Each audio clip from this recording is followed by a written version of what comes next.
So, good afternoon, friends. It is my pleasure to welcome everyone to this virtual national dialogue on Disability Inclusion 2020, organized by the Association of Professional Social Workers and Development Practitioners. I feel honored to extend a warm welcome to the eminent speakers from the field of government, civil society organizations, and legal sector who are here with us to share their insights in this esteemed virtual forum. This very gathering takes on a special meaning and moves to the next level due to the kind presence of all the participants. From diverse backgrounds, including civil society organizations, academicians, researchers, legal practitioners, public health professionals, corporate social responsibility, students of social work, postgraduates, and graduates. I hope that the discussions and ideas conceived during this event will certainly make this world a better place to live, and especially for people living with disability. May I now request Mr. Hitesh Kumar Gulati, Program Convener and Director Honorary, Policy and Programs, APSWDP, to welcome the Chief Guest and enlighten us about the background of the dialogue today. So over to Mr. Hitesh Kumar Gulati.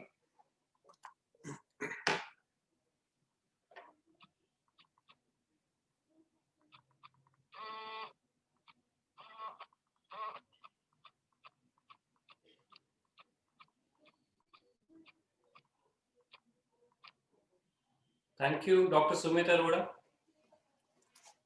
The International Day of Persons with Disabilities is celebrated on 3rd December each year. The day is promoted across the world by the United Nations to encourage better understanding of disability issues.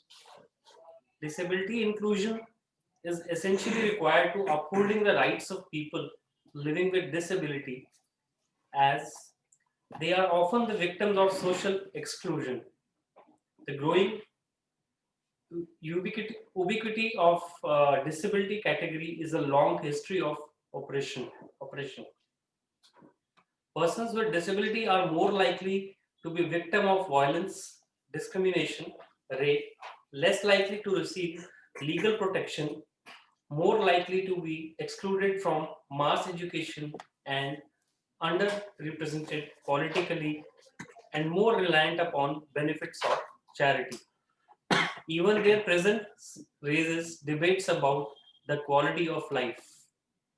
Persons with disabilities are less likely to access healthcare, education, employment, and to participate in the community. It transcends the boundary of class, caste, age, gender, etc. An integrated approach is required to ensure that persons with disabilities are not left behind. The Government of India has also enacted initiatives such as the Accessible India campaign to make public spaces and transportation barrier free for persons with disabilities. The usage of the term Divyangjan, those with divine abilities, has been promoted by the Honorable Prime Minister Shri Narendra Modi as an alternative to the term persons with disability. The United Nations Disability Inclusion Strategy provides the foundation for sustainable and transformative progress on disability inclusion through all pillars of the work of United Nations.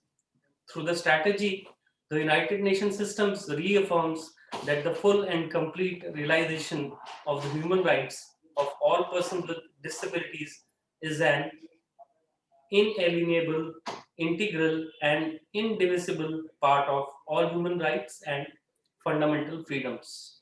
India is a party to the United Nations Convention on the Rights of Persons with Disabilities.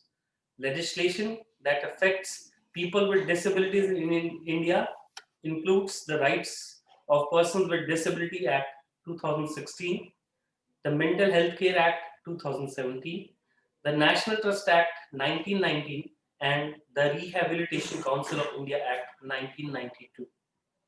Based on many decades of UN's work in the field of disability, The Convention on the Right of Persons with Disabilities, adopted in 2006, has further advanced the rights and well-being of persons with disabilities in the implementation of the 2030 Agenda for Sustainable Development and other international development frameworks such as the Sendai Framework for Disaster Risk Reduction, the Charter on Inclusion of Persons with Disabilities in Humanitarian Action, the New Urban Agenda, and the Addis Ababa Action Agenda on Financing for Development.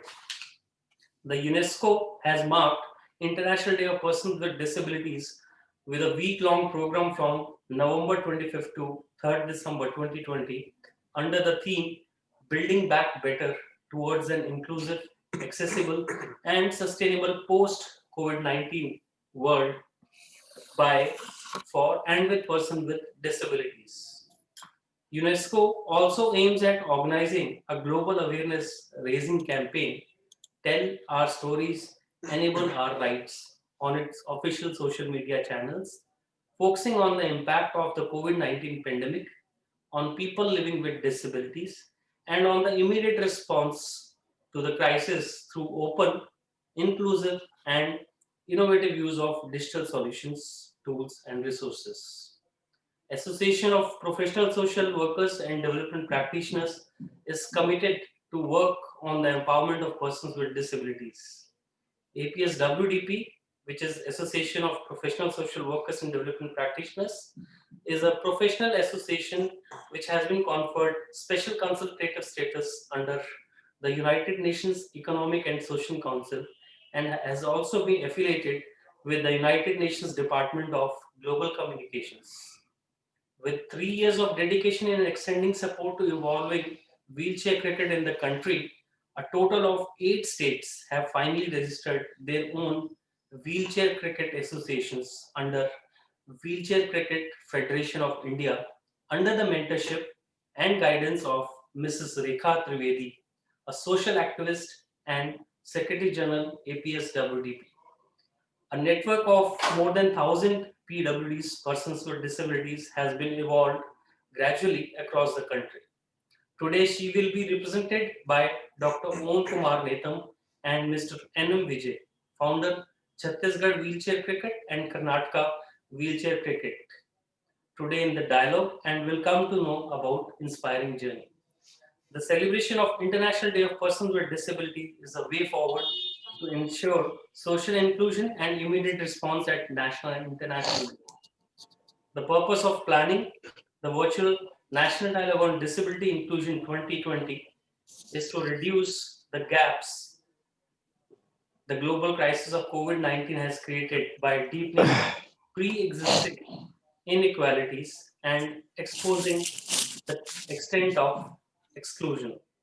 In pursuit of understanding the issues and challenges COVID-19 pandemic has given rise to in 2020, it is an opportunity to rethink and recreate the ways we live, we work, we celebrate, and we learn, which will eventually help us in building the future we want. Aligned to the SDG 3, good health and well-being, SDG 10, which is reduced inequalities, and SDG 16, which is peace, justice, and strong institutions. APSWDP have conceived a virtual dialogue today on Virtual National Dialogue on Disability Inclusion 2020. As a recognized day, it aims at increasing public awareness, understanding and accepting people with disability, and celebrating their achievements and contributions.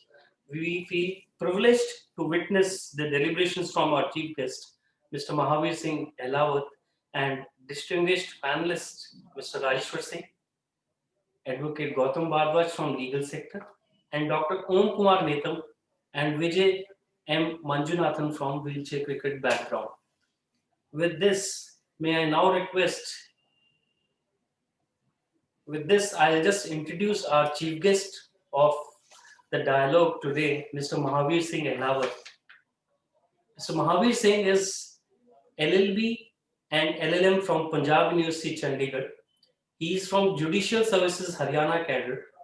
Presently, he is Additional District Judge, come Member Secretary, State Legal Services Authority, Chandigarh, for more than 3 years. He is very proactive towards the implementation of the schemes of NALSA in Chandigarh. Under his dynamic and vibrant leadership, SLSA Chandigarh has been conferred National Award by National Legal Services Authority. With this, may I now request our Chief Guest of the day, Mr. Mahavir Singh Ehlawat, to please open the dialogue with his inaugural address.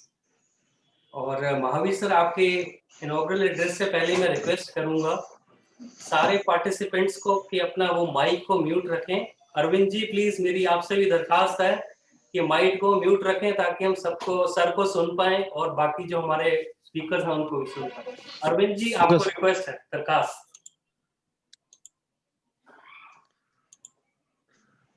Thank you, Hitesh ji. A very warm good evening to all of you. Sumit ji, Vivek ji, Dr. Wasim ko main scroll kar raha tha. I think he's also in the group. He's also an expert working with persons with special ability and all other participants from around the country. First of all, greetings of the day. That the history of the day has already been told by the previous speakers, and we have gathered today to discuss about the prevailing situation relating to the persons with disability and the laws pertaining to them, what are the issues and how we can go forward. We have speakers after me who will also be sharing their experiences, their prejudices in the society, what problems are being faced. But initially, I'll just introduce the topic as I'll basically be dealing with legal aspect of the same, how these acts came, I'll touch the historical part of it, how initially the things were there and how the new act has tried to change the things and what are the functional problems in it. And then my subsequent speakers and some of the participants can share their experiences, how things can be improved, since we all are here to make the things function and work in a proper sense. If somebody has ever noticed, I was glancing through the book of my son, old books of my son. There's a chapter on disability in NCERT book of class 10 textbook, in which they have expressed how persons with special ability see the world, how they feel about themselves, and also the various laws and government policies play a fundamental role in shaping their personality and sense of self-worth. The government is trying to sensitize persons right from the childhood, that is from the school level, where they can be molded, but the actual things in the society are entirely different. We all know, हम सबको पता है कि जो एक society में attitude है specially abled लोगों की तरफ, वो इतना inclusiveness की हम बात करते हैं, but people are not actually trying to make things inclusive from heart. Oh, ठीक है, आपस में बैठे हैं, कहीं बात हो रही है, but lip service ज़्यादा, it's more of lip service than actual things. Before I say forward, I'll share a personal example. I was in the office, a lady who is a teacher in a school in Haryana. She came to my office with somebody's reference and said, "Sir, I wanted to discuss something. Please discuss." Then she shared that she has a mentally disabled daughter. Her actual age is around 25, but otherwise, intellectually, she's around 10 years of age. She tried for special care leave now presently provided by the government. That was declined at all levels, but somehow she managed to get that special leave from the head office, the additional chief secretary of education department. He was sensitive enough. He approved that leave, but on the ground, she says there is prejudice everywhere. Wherever she traveled with her daughter, persons in the bus, they behaved with her daughter in insensitive manner. Even when she approached the office of Commissioner Disabilities of the state, even the peon sitting outside the office was also insensitive towards her daughter. Then she said, how, like, what expectation she can have from such an officer who is heading the office of Commissioner Disability, where the employees functioning there or working there are insensitive toward persons approaching him. So you can see how things are entirely different on the field, though we have so many laws and we talk about inclusiveness and all. This is sharing one of the examples. I'll recollect some other things and I'll share them with you.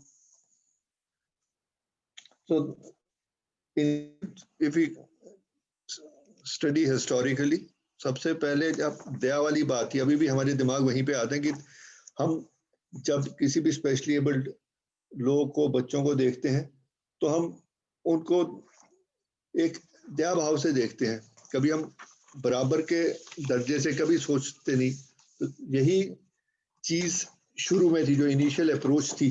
अगर हम जब United Nations की भी बात करें, तो United universal declaration of human rights जो 1948 में फर्स्ट टाइम आए थे, उसका आर्टिकल 25, अगर मैं उसको रीड कर रहा हूँ, article 25, one of this document reads, everyone has the right to a standard of living adequate for the health and well-being of himself and his family, including food, clothing, housing and medical care and necessary social services, and the right to security in the event of unemployment, sickness, disability, widowhood, old age, or other lack of livelihood in circumstances beyond his control. तो आप देखें कि अगर इन शब्दों का अगर हम interpret करें, हालांकि 48 की बड़ी पुरानी बात है, बट इनिशियल जो सोच थी उसको अगर हम एक्सप्लेन करने की कोशिश करें, तो उन्होंने इसका मतलब यही निकाला कि जो डिसेबल्ड लोग हैं उनकी तुलना मरीजों के साथ अनएम्प्लॉयड, विडो, सीनियर सिटीजन्स की उस तरह से किया कि वो यूजलेस हैं, उनको एक सोशल सिक्योरिटी की जरूरत है, उनकी इंक्लूसिवनेस की कहीं इनिशियल स्टेज पे उस नजरिए से किसी भी लेवल पे नहीं देखा था. बट वो सोच बदलती गई. फिर हम आजाद हुए, कॉन्स्टिट्यूशन में बात कहेगी और आगे आगे जुडिशियल डेवलपमेंट्स आती रही. हमारा सबसे पहले 95 का एक्ट है, कई सारे एक्ट हैं. मैं सिर्फ right to person with disability act की बात करूंगा, अदरवाइज 8-10 एक्ट हैं, उनको अगर हम लेंगे तो बहुत लंबा हो जाएगा. तो जो इनिशियल एक्ट था उसमें 7 डिसेबिलिटीज की बात करी गई, जो 1995 का एक्ट था. और उसके अलावा जब देखा उसमें, हालांकि चीजें काफी हद तक इस एक्ट में सारी इंक्लूड की गई हैं, पर नए एक्ट में बहुत सी चीजें बदली गई, बहुत सी चीजें गवर्नमेंट पे ओनस शिफ्ट किया गया 2016 के एक्ट में. कि उसमें एक एक्सपर्ट कमेटी बनी थी डॉक्टर सुधा कौल जी के अंडर, और उस कमेटी की जो रिपोर्ट थी उसको इम्प्लीमेंट करने की कोशिश की गई. और एक United Nations convention on the rights of person with disability हुई थी, उसमें जो रिकमेंडेशंस थी उनको इनकॉर्पोरेट करने की कोशिश की गई. और अल्टीमेटली इन सारी चीजों को मिलाकर ये 2016 का जो हमारा नया right of person with disabilities act आया, उसको सरकार ने 2016 में नोटिफाई किया, जिसको आजकल हम थोड़ा इम्प्लीमेंट करने की कोशिश करें. पर अगर हम मैं ब्रीफ में आपको सारे एक्ट के प्रोविजंस के बारे में इंट्रोड्यूस करूंगा, तो उसमें अगर हम देखेंगे उसमें पे दायित्व बहुत ज्यादा है. बाकी तो चीजें जो उसमें कही थी, बेसिक डिफरेंस तो अगर हम देखें उसमें 7 डिसेबिलिटीज की बात कही गई थी, इसमें 21 डिसेबिलिटीज हैं. नंबर ऑफ डिसेबिलिटीज बढ़ा दी गई हैं. स्पीच एंड लैंग्वेज डिसेबिलिटी को पहली बार इंट्रोड्यूस किया गया. नई डिसेबिलिटीज की अगर जिक्र करें, 3 ब्लड डिसऑर्डर्स हैं, thalassaemia, haemophilia and sickle cell disease, इनको इस नए एक्ट में इंक्लूड किया गया है. इंटेलेक्चुअल डिसेबिलिटी, जिसमें Parkinson's disease, cerebral palsy, dwarfism autism spectrum disorders, इनको पहली बार इंट्रोड्यूस किया गया है। इसके अलावा जो टेक्निकली हम कह सकते हैं डिसेबिलिटी नहीं है, पर एसिड अटैक विक्टिम्स को भी डिसेबल्ड कैटेगरी में इंक्लूड किया गया, जो एक आप कहेंगे एक्सपेंशन की गई है डिसेबिलिटी की, बहुत सराहनीय कार्य है ये भी। और इस तरह से हम देखेंगे कि अब जो अप्रोच है, पैराडाइम शिफ्ट हुआ है, इवॉल्विंग एंड डायनेमिक कॉन्सेप्ट है, और गवर्नमेंट की जो पावर है वो काफी बढ़ा दी गई। और इसमें जो सबसे इम्पॉर्टेंट मैं कहूँगा फीचर है, पहले अगर आप कहीं शिकायत करने का आपके पास कोई प्रावधान नहीं था, और अगर हम नए एक्ट में देखें, if we go through the new act, I think section 7 in my view is one of the very important sections which provide for a very comprehensive remedy to persons with disability wherever they suffer any sort of discrimination, abuse, violence and exploitation while being dealt with by anyone. बाकी काफी जो चीजें पिछले act में मैं उसका जिक्र नहीं करूंगा, मैं ये प्रिज्यूम करके चलूंगा सन 95 का एक्ट पुराना है तो उसके बारे में आप सबको जानकारी है। तो मैं जो नए एक्ट में जो चेंजेस लाए गए हैं मैं सिर्फ उसके बारे में थोड़ा थोड़ा आपको इम्पोर्टेंट टॉपिक्स के बारे में जिक्र करूंगा, ताकि हम इस जो हमारे पास समय है, जितना मेरे को टाइम अलॉट किया गया, उसमें मैं आपको नई चीजें जो आप कुछ जिनको नहीं पता उनको जानकारी मिल जाए। जो मैं सबसे पहले आपको बता रहा था, सेक्शन 7 में जो एसडीएम है, एग्जीक्यूटिव मजिस्ट्रेट वर्ड यूज किया गया इस एक्ट में, but actually it becomes the SDM, sub divisional magistrate of the area. अगर किसी के साथ कोई प्रेजुडिस होता है just because he is specially abled और डिसेबल्ड पर्सन, कोई वायलेंस होती है, अब्यूज है, एक्सप्लॉयटेशन है, तो उस सिचुएशन में आप नजदीकी एसडीएम को अप्रोच कर सकते हैं। और उसमें एसडीएम पर ये ड्यूटी लगाई गई कि चाहे पुलिस से रिपोर्ट करे, ले कुछ भी करे, और उनको हर तरह के इख्तियार हैं। He can pass any sort of orders, he can give directions to police, he can provide protective custody and he can also provide maintenance।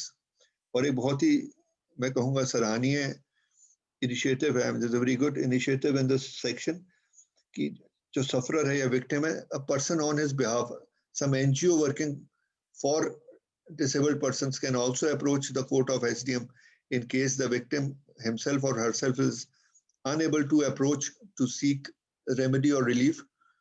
The NGO can also approach the court of SDM to seek such order.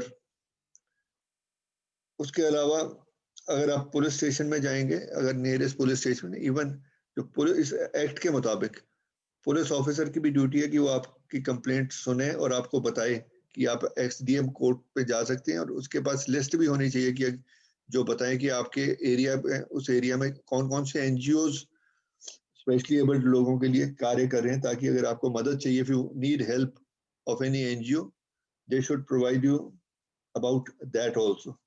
अगर नए act में देखें, section 12 provides for access to justice by ensuring free legal aid, but as far as free legal aid is concerned, under the Legal Services Authorities Act, all persons with any sort of disability are already covered for free legal aid.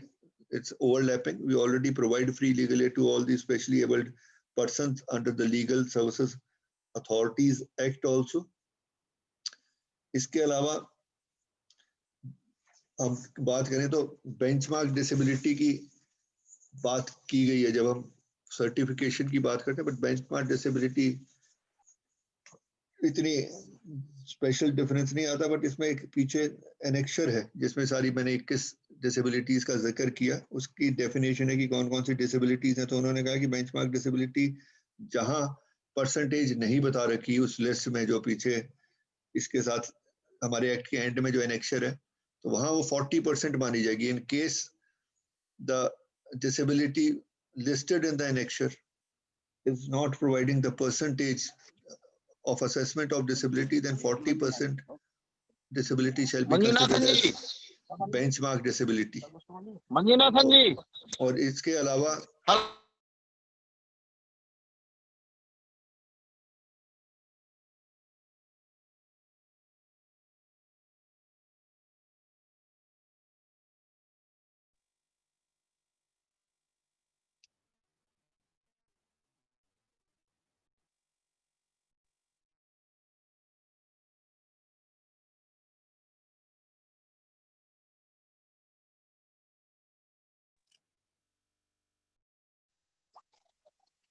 Camera का है काम नहीं कर रहा है? भाई photo नहीं आ रही है।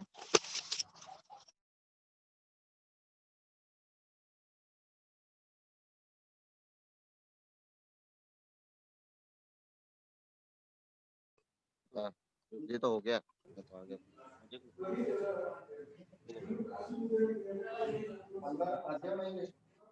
हम 5 बजे आना है। कमरा तैयार है? कल मैं लौटा टेबल ऐसे बैठ के 2 घंटे 2.5 घंटे जो भी मैं फाइल ना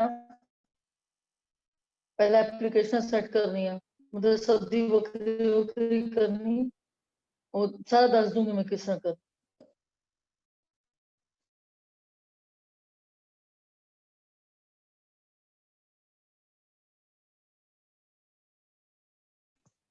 हेलो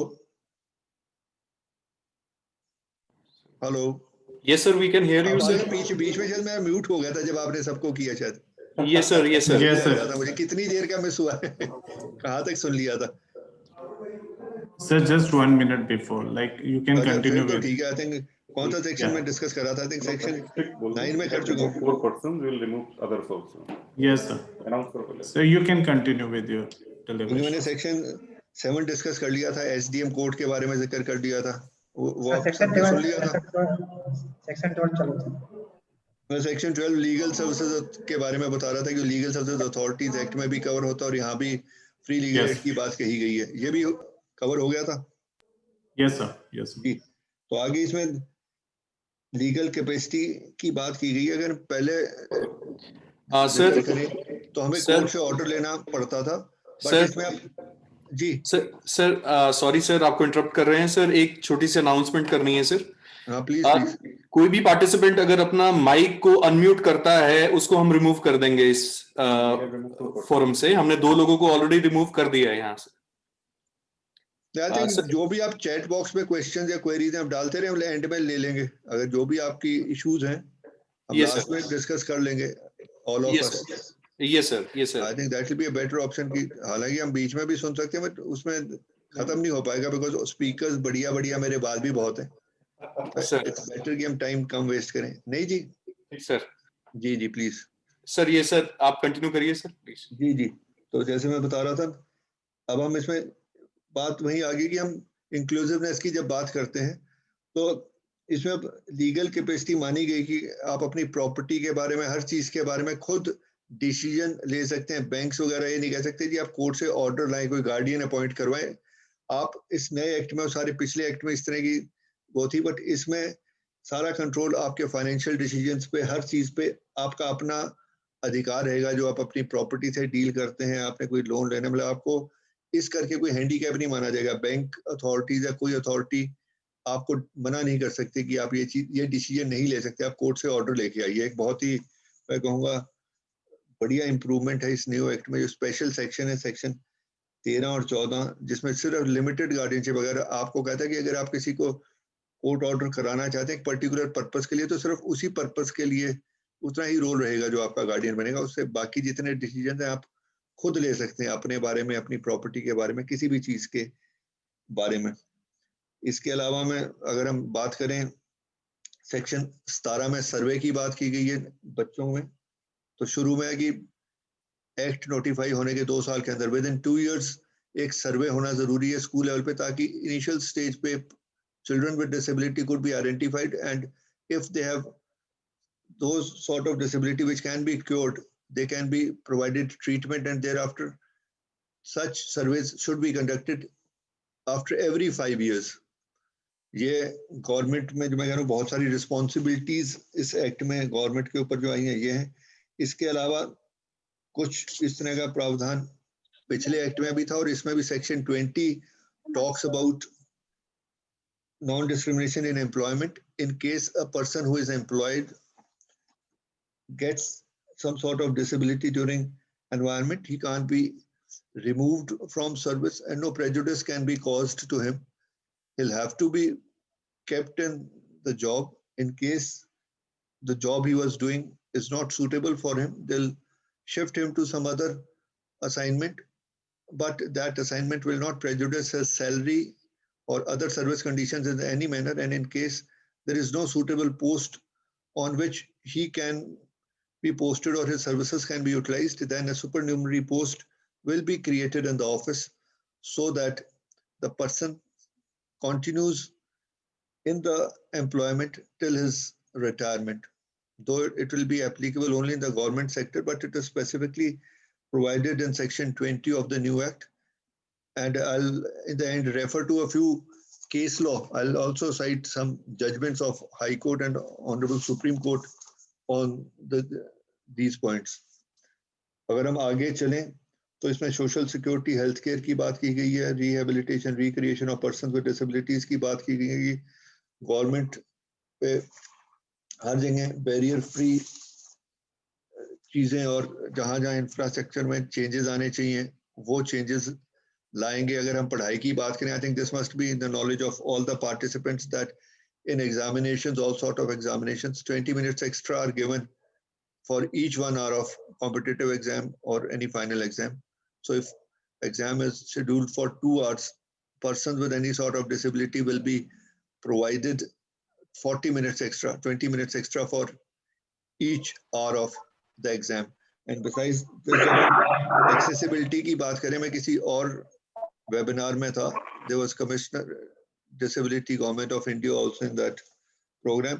तो जब access to justice, accessibility की अगर हम बात करते हैं तो उसमें उन्होंने इंटरप्रेट करके बताया कि जो ऑफिसर्स हैं, कोई भी एक सिचुएशन ऐसी है कि हमने 20 मिनट फालतू तो दे दिए, एक आदमी को स्पाइनल इंजरी है, वो कहता है जी मैं बैठ के पेपर नहीं दे सकता, मुझे लेट के या किसी और पोस्चर में पेपर देने की इजाजत दी जाए. वो इस तरह की डिस्क्रिशन एक्सरसाइज करनी चाहिए जो भी कंट्रोलिंग अथॉरिटी है. This amounts to the inclusiveness और एक्सेस की जो बात की जा रही है, बिकॉज आप अपनी डिसेबिलिटी करके उस तरह का पोस्टर नहीं रख सकते, बिकॉज आप एग्जाम दे रहे हो तो आपको बैठ के ही देना पड़ता है. किसी भी जगह जाएंगे एग्जामिनेशन सेंटर में जहाँ राइटर या कुछ इस तरह की चीजें, आपको रूम सेपरेट मिल जाएगा, राइटर मिल जाएगा, बट स्टिल इस तरह की इशू नहीं होती. पर वहां उन्होंने कहा this is the interpretation of the access, और ये discretion whosoever is in that position, he or she should take such a decision. कहते हैं हमारे पास इस तरह की कंप्लेंट्स पहुंची थी ऊपर तक, and we have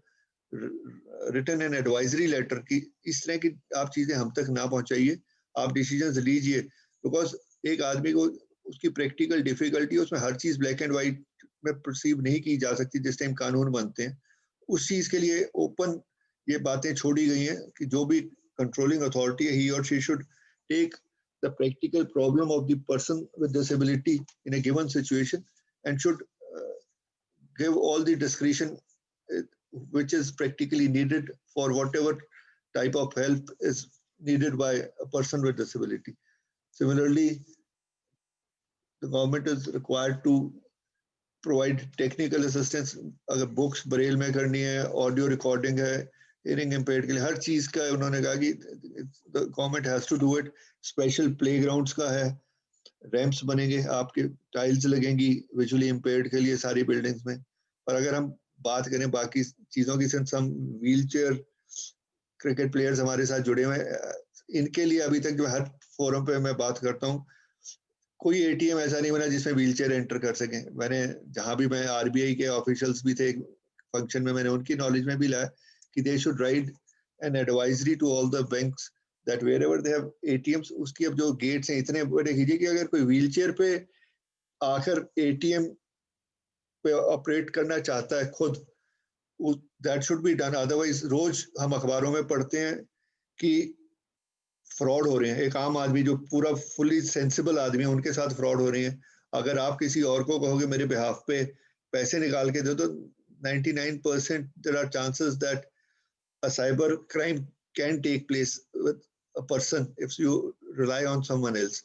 So it is one of a major thing which should be done in the banking sector कि जो व्हीलचेयर पे जो हमारे यूज करते हैं उनके लिए एटीएम्स के जो डोर्स हैं और थोड़े चौड़े होने चाहिए. और अगर हम एजुकेशन की बात करें, अगर हम राइट टू एजुकेशन एक्ट को और इस एक्ट को कंपेयर करें, वहाँ 14 साल तक की बात करते हैं फ्री एजुकेशन की, वो अपर एज 18 कर दी गई है.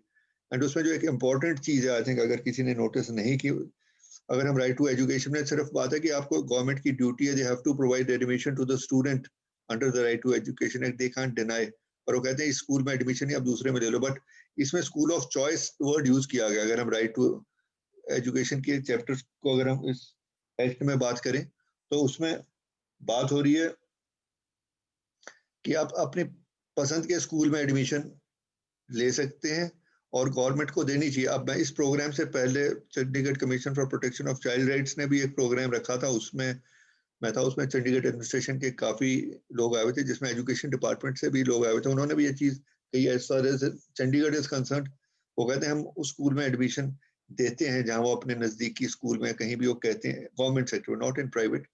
तो यहाँ पे चॉइस भी दी गई है आपको उसकी। और इसके अलावा 5% मिनिमम सीट्स हर एजुकेशनल इंस्टीट्यूशन में प्रोवाइड करनी जरूरी है। Reservation for person with disability in the admission even in professional colleges.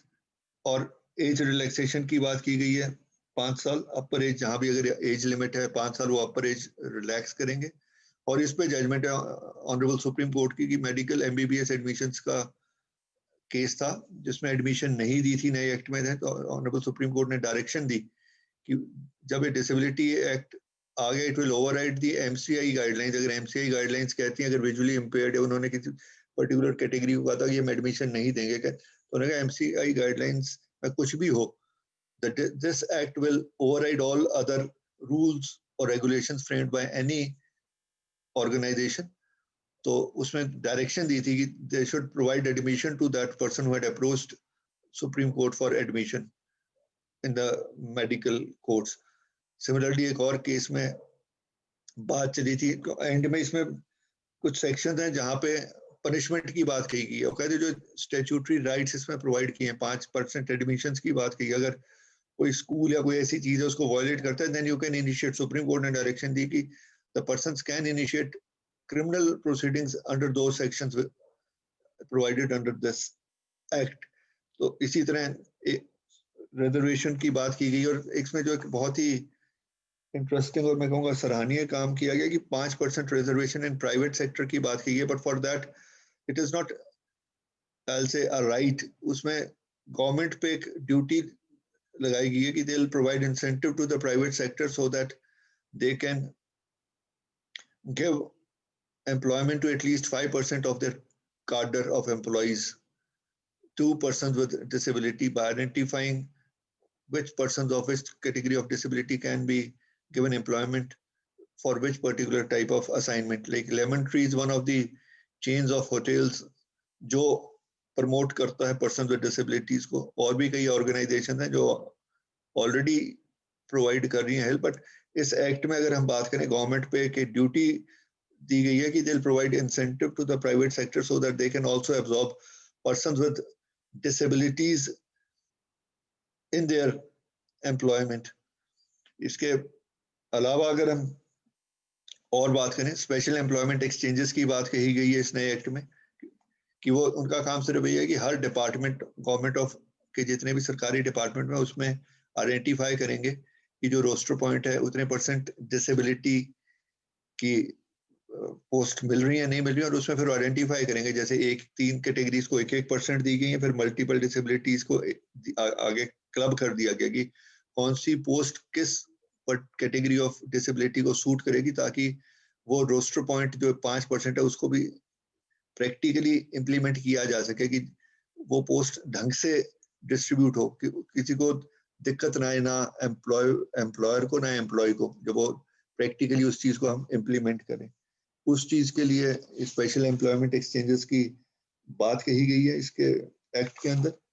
और एंड में आई थिंक अवेयरनेस प्रोग्राम्स की बात कही गई है कि सबको अवेयरनेस प्रोग्राम्स करेंगे। प्लॉट्स वगैरह जमीन देने की बात की गई, जिसमें अगर ज्यादा है तो जो विमेन हैं विद डिसेबिलिटीज उनको प्रेफरेंस दी जाएगी। स्पेशल इंश्योरेंस स्कीम्स आएंगी, क्योंकि I have a person with visual disability in my office, वो मेरे पास है, सर हमारे लिए कोई वो नहीं है, हेल्थ इंश्योरेंस है, कुछ भी नहीं है। फिर हमने देखा, we have written to commissioner disability Chandigarh कि at least government should provide such insurance policies for the employees with the disabilities. So this is also provided under that way वगैरह. इसमें कई ऐसी चीजें जैसे हम कॉन्स्टिट्यूशन जिन लोगों को थोड़ा बहुत 10th तक याद है पढ़ा था, तो उसमें दो बहुत इंपॉर्टेंट चैप्टर्स अगर हम बात करें, उसमें फंडामेंटल राइट्स और आगे directive principles of state policy की बात है. तो इसमें कई चीजें जो chapter 4 directive principles of state policy के साथ हम कोरिलेट कर सकते हैं. जो एक गोल रखा गया है, पर उस गोल के लिए एक टाइम दिया गया, उन्होंने 2 साल से 5 साल का समय सीमा निर्धारित की गई है, जिसमें गवर्नमेंट ने वो सारी चीजें करनी है. And after that they can approach the court. और already 2 PILs honourable supreme court में पेंडिंग है, जिसमें ये सारी चीजें मॉनिटर की जा रही हैं. हर स्टेट से रिपोर्ट्स मांगी जाती हैं, जो नीचे से फीडबैक जाता है कि इस स्टेट में ये पर्टिकुलर प्रोविजन की इम्प्लीमेंटेशन नहीं हुई और चीजें. तो मैं एंड में आपको जो इसमें पेनल प्रोविजन है, इसमें 2 तरह के, जैसे मैंने कहा कि किसी के साथ कोई ज्यादती हो रही है इस एक्ट के अंडर, जो चीजें प्रोवाइडेड है वो नहीं दी जा रही. जैसे मैंने कहा था कि एडमिशन आपको नहीं दे रहे कोई स्कूल इंस्टीट्यूशन, आप कोर्ट के थ्रू एडमिशन भी ले सकते हैं, आप उनके अगेंस्ट क्रिमिनल प्रोसिक्यूशन भी लॉन्च कर सकते हैं. और उसके अलावा अगर कोई फ्रॉडुलेंटली आपका हक मारता है, कोई फर्जी सर्टिफिकेट के बेसिस पे एम्प्लॉयमेंट या एडमिशन ले लेता है और पता चलता है कि वो आदमी तो गलत बेनिफिट ले रहा है, वो भी एक पनिशेबल ऑफेंस है. और अगर किसी पर्सन विद डिसेबिलिटी के साथ कोई एट्रोसिटी हो रही है, वो भी एक पनिशेबल ऑफेंस है. बोले SDM के साथ तो आपका एक रेमेडी है ही है इमीडिएट अर्जेंट रिलीफ लेने के लिए, बट अदरवाइज ऑल्सो उसके खिलाफ प्रोसिक्यूशन लॉन्च की जा सकती है. तो मैंने जैसे आपको 2-3 ऑर्डर्स के बारे में, जो सुप्रीम कोर्ट के जजमेंट्स के बारे में आपको मैं जानकारी दे चुका हूं. एक Rajiv Raturi versus union of India है PIL, जो अभी भी चल रही है सुप्रीम कोर्ट में मॉनिटरिंग के लिए, और एक justice Sunanda Bhandari foundation versus union of India, जिसमें मॉनिटरिंग हो रही है इम्प्लीमेंटेशन ऑफ दिस एक्ट. और disabled rights group and another versus union of India का एक फैसला आया था 2018 में. उसमें कहा गया था कि जो भी इसके प्रोविजंस हैं उनको इम्प्लीमेंट करें. जो मैं कह रहा था कि आप, सुप्रीम कोर्ट ने भी कहा है कि आप क्रिमिनल प्रोसिक्यूशन लॉन्च कर सकते हो. इसमें सुप्रीम कोर्ट की जो ऑब्जर्वेशन है, honourable supreme court of India held that all the institutions covered under section 32 of the RPW Act shall comply with the provisions of section 32. ये admission से related है, while making admissions of students and educational courses, and in case some institutions do not do so, proceedings may be initiated against them under section 89 of the act. तो honourable supreme court की observation है, अगर जो इस act के दायरे में आते हैं इंस्टीट्यूट, गवर्नमेंट इंस्टीट्यूट सारे आते हैं, और वो उसको फॉलो नहीं करते, तो आप कोर्ट के थ्रू तो अपना हक ले सकते हैं. उसके अलावा आप उनके अगेंस्ट क्रिमिनल प्रोसिक्यूशन भी लॉन्च कर सकते हैं. मैंने इसको एग्जामिन करते हुए आप सबसे बस मैं 1 मिनट और दूंगा, बाद में एंड में हम डिस्कस करेंगे. मैंने जब एक्ट को पढ़ा, इसमें मुझे 3-4 लूप होल्स लगे, जो मेरे को लूप होल्स लगे, हो सकता है आपको लूप होल लगे या ना लगे, इसके अलावा आप भी ढूंढे. इसमें जो सबसे पहले अगर हम एजुकेशन की बात करें, सेक्शन 17 डील करता है एजुकेशन से रिलेटेड चीजों के बारे में. उसमें सर्वे की बात की है, to conduct surveys of school going children in every 5 years for identifying children, जो मैंने जिक्र भी किया था शुरू में. बट इसमें स्कूल में अगर सर्वे होगा तो सर्व शिक्षा अभियान चल रहा है ड्रॉप आउट्स के लिए. जो बच्चे स्कूल राइट टू एजुकेशन के बावजूद भी अगर हम देखें सारे बच्चे स्कूल नहीं जाते, तो जो ड्रॉप आउट बच्चे, अगर उनमें स्पेशली एबल्ड बच्चे रह गए, उनकी मैपिंग कैसे होगी. आई थिंक उसमें कहीं ना कहीं अमेंडमेंट या इम्प्लीमेंटेशन स्टेज पे उसको रूल्स के अंडर कुछ करके हम इंक्लूड करने की कोशिश करनी चाहिए. इसके अलावा हेल्थ केयर का सेक्शन 25 डील करता है, which deals with promotion and health care of and prevention of disability. उसमें अगर सेक्शन 25(2)(c) की मैं बात करूं, it deals with screening of all the children at least once in a year for the purpose of identifying at-risk cases. उस at-risk cases की बात की गई है.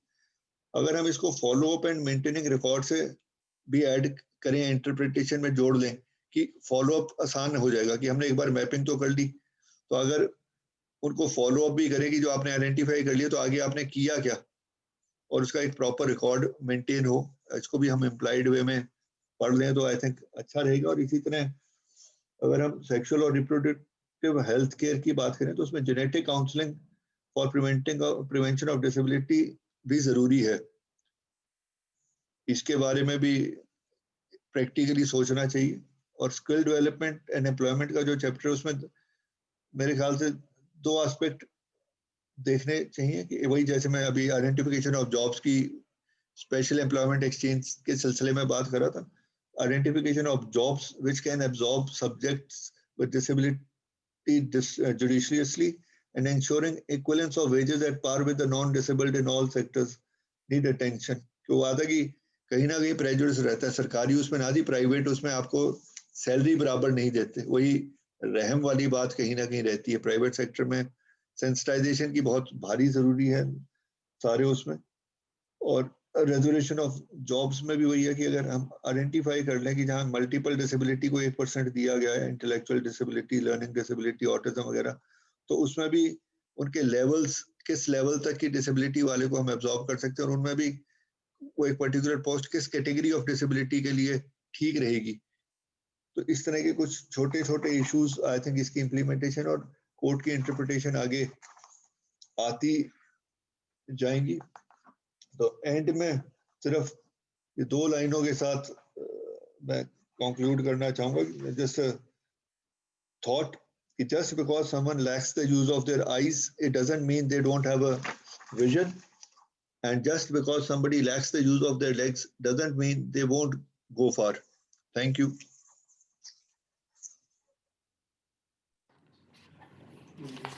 Thank you, sir, for enlightening us with your words of wisdom. It is always a pleasure listening to your valuable insights. And on behalf of EPSWDP, I bestow my sincere thanks and gratitude for sharing your valuable time and experience with us. Sir, आपने बहुत अच्छा explain किया कि कैसे दिव्यांगजन जो हैं उनको समाज में डिस्क्रिमिनेशन का सामना करना पड़ता है, और हालांकि बहुत सारी ऐसी स्कीम्स भी जो हैं वो गवर्नमेंट ने लॉन्च करी हुई है, लेकिन बावजूद उसके जो पीपल विद डिसेबिलिटी हैं उनको बहुत सारी मुश्किलों का सामना करना पड़ता है। तो सर, हम आशा करते हैं कि आज के आपके सेशन के बाद बहुत सारे लोग जो हैं डिसेबिलिटी के बारे में जागरूक हुए होंगे और इनके ऊपर काम भी करना चाहेंगे। सर, मैं एक बार फिर आपका धन्यवाद करता हूं, आपने अपना कीमती समय हमें दिया। My pleasure. प्लीज आप लोगों के साथ जुड़ के और हमारा क्या कहते हैं आउटरीच बढ़ना है। वही बात है कि इतनी चीजें सब तक पहुंचनी चाहिए। आई थिंक बहुत बढ़िया जरिया मुझे आपकी एसोसिएशन लगती है जिसके through we are try to sensitise maximum number of people की इन कानूनों का फायदा क्या। हम अवेयरनेस की बात कर रहे हैं, खासकर कोविड सिचुएशन में तो अवेयरनेस बिल्कुल ना के बराबर है। I think this is the only mode in current situation through which we can connect with people and tell them about the latest laws and everything. So I think I should thank you. It was my pleasure, please.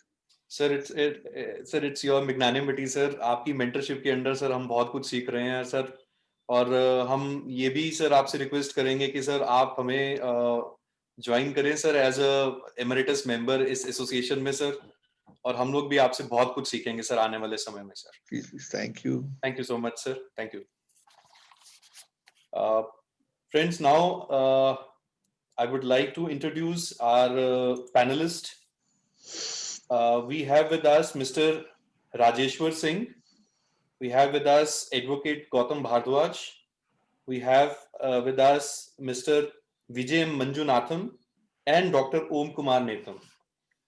So friends, Mr. Rajeshwar Singh is a law officer in State Legal Services Authority, UT Chandigarh, with 20 years of experience in cases related to land matters, service matters, criminal matters, first appeal, able order, regular second appeals, civil criminal appeals, bails, quashing of FIRs, directions, writ petitions, arbitration matters. He has worked on the post of Deputy Advocate General Punjab and Assistant Advocate General Punjab in the past.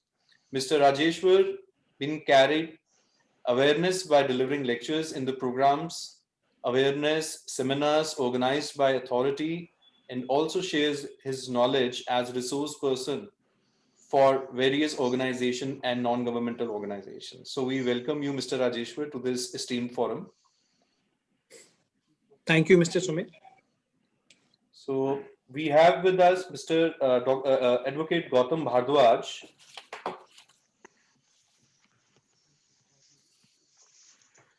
So Advocate Gautam Bhardwaj is BA LLB from Punjab University, Chandigarh, and LLM from Kurukshetra University.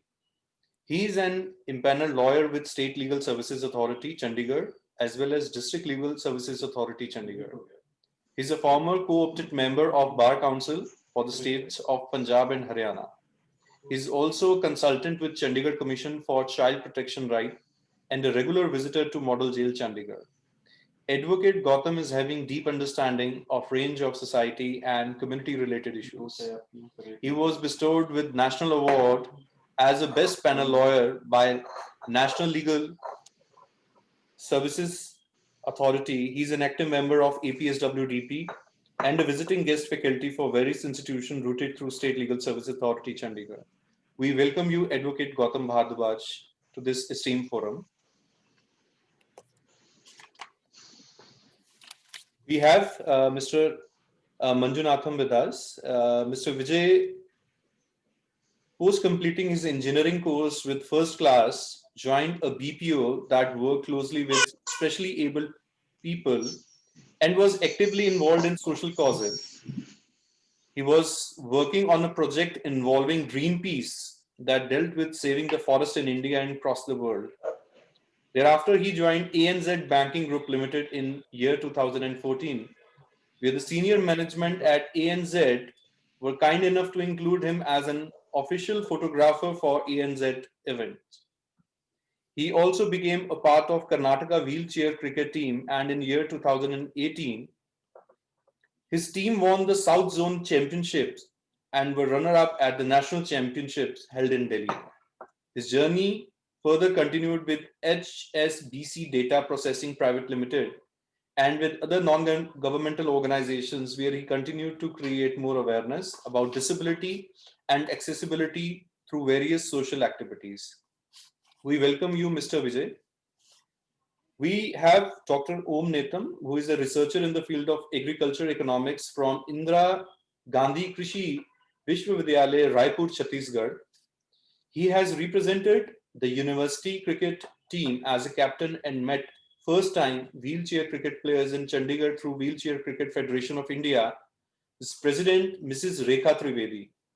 Since then, he is developing wheelchair cricket team in his own state in Chhattisgarh, as well as educating them to improve their personalities and lifestyle through this energizing game. मैं आप सभी चारों का धन्यवाद करता हूं कि आप इस इवेंट के लिए आज यहाँ पर उपस्थित हैं, और मैं ज्यादा समय नहीं लेते हुए मैं आमंत्रित करना चाहूंगा श्री राजेश्वर जी को कि वो अपने जो पक्ष है वो रखें. Over to Rajeshwar ji. Good evening everybody. मैं आज आप सबके सम्मुख आया हूं मैं आपको बताने के लिए कि NALSA legal service to the mentally ill mentally disabled persons के बारे में. तो ये जो स्कीम नालसा ने निकाली गई है, जैसे कि मैं आपको पहले बताना चाहूंगा कि section 12 of legal service act ये प्रिस्क्राइब करता है कि जो भी मेंटली या डिसेबल्ड पर्संस हैं किसी भी तरह के, उनको फ्री में लीगल एड प्रोवाइड की जाए. तो इसी चीज को ध्यान में रखते हुए नालसा ने ये scheme NALSA legal services to the mentally ill and mentally disabled persons scheme 2015 को आजाद किया था. इस स्कीम के अंतर्गत उन्होंने कुछ ड्यूटीज प्रिस्क्राइब करी गई. पहले तो उनके मैं बताना चाहूंगा कि उसका ऑब्जेक्टिव क्या है स्कीम का. इसका स्कीम का ऑब्जेक्टिव है कि मेंटली इल या जो मेंटली डिसेबल्ड इंडिविजुअल्स हैं उनको स्टिग्मेटाइज ना किया जाए और उनको इस तरह से डील किया जाए कि उनके भी राइट्स नॉर्मल इंडिविजुअल की तरह ही हैं और वो उसको प्रॉपर्ली अपने जीवन को व्यवहार कर सकें. साथ ही इसकी कुछ प्रिंसिपल्स हैं जो कि नालसा ने प्रिस्क्राइब किए हैं कि जो भी मेंटल इलनेस है वो क्योरेबल है. कोई भी इंडिविजुअल अगर वो मेंटली इल है तो वो ये नहीं कि इनक्योरेबल होगा, ये ठीक हो सकती है. Mentally disabled persons are not mentally ill persons. वो मेंटली इल नहीं है, वो नॉर्मल इंडिविजुअल की तरह ही उनको देखा जाता है.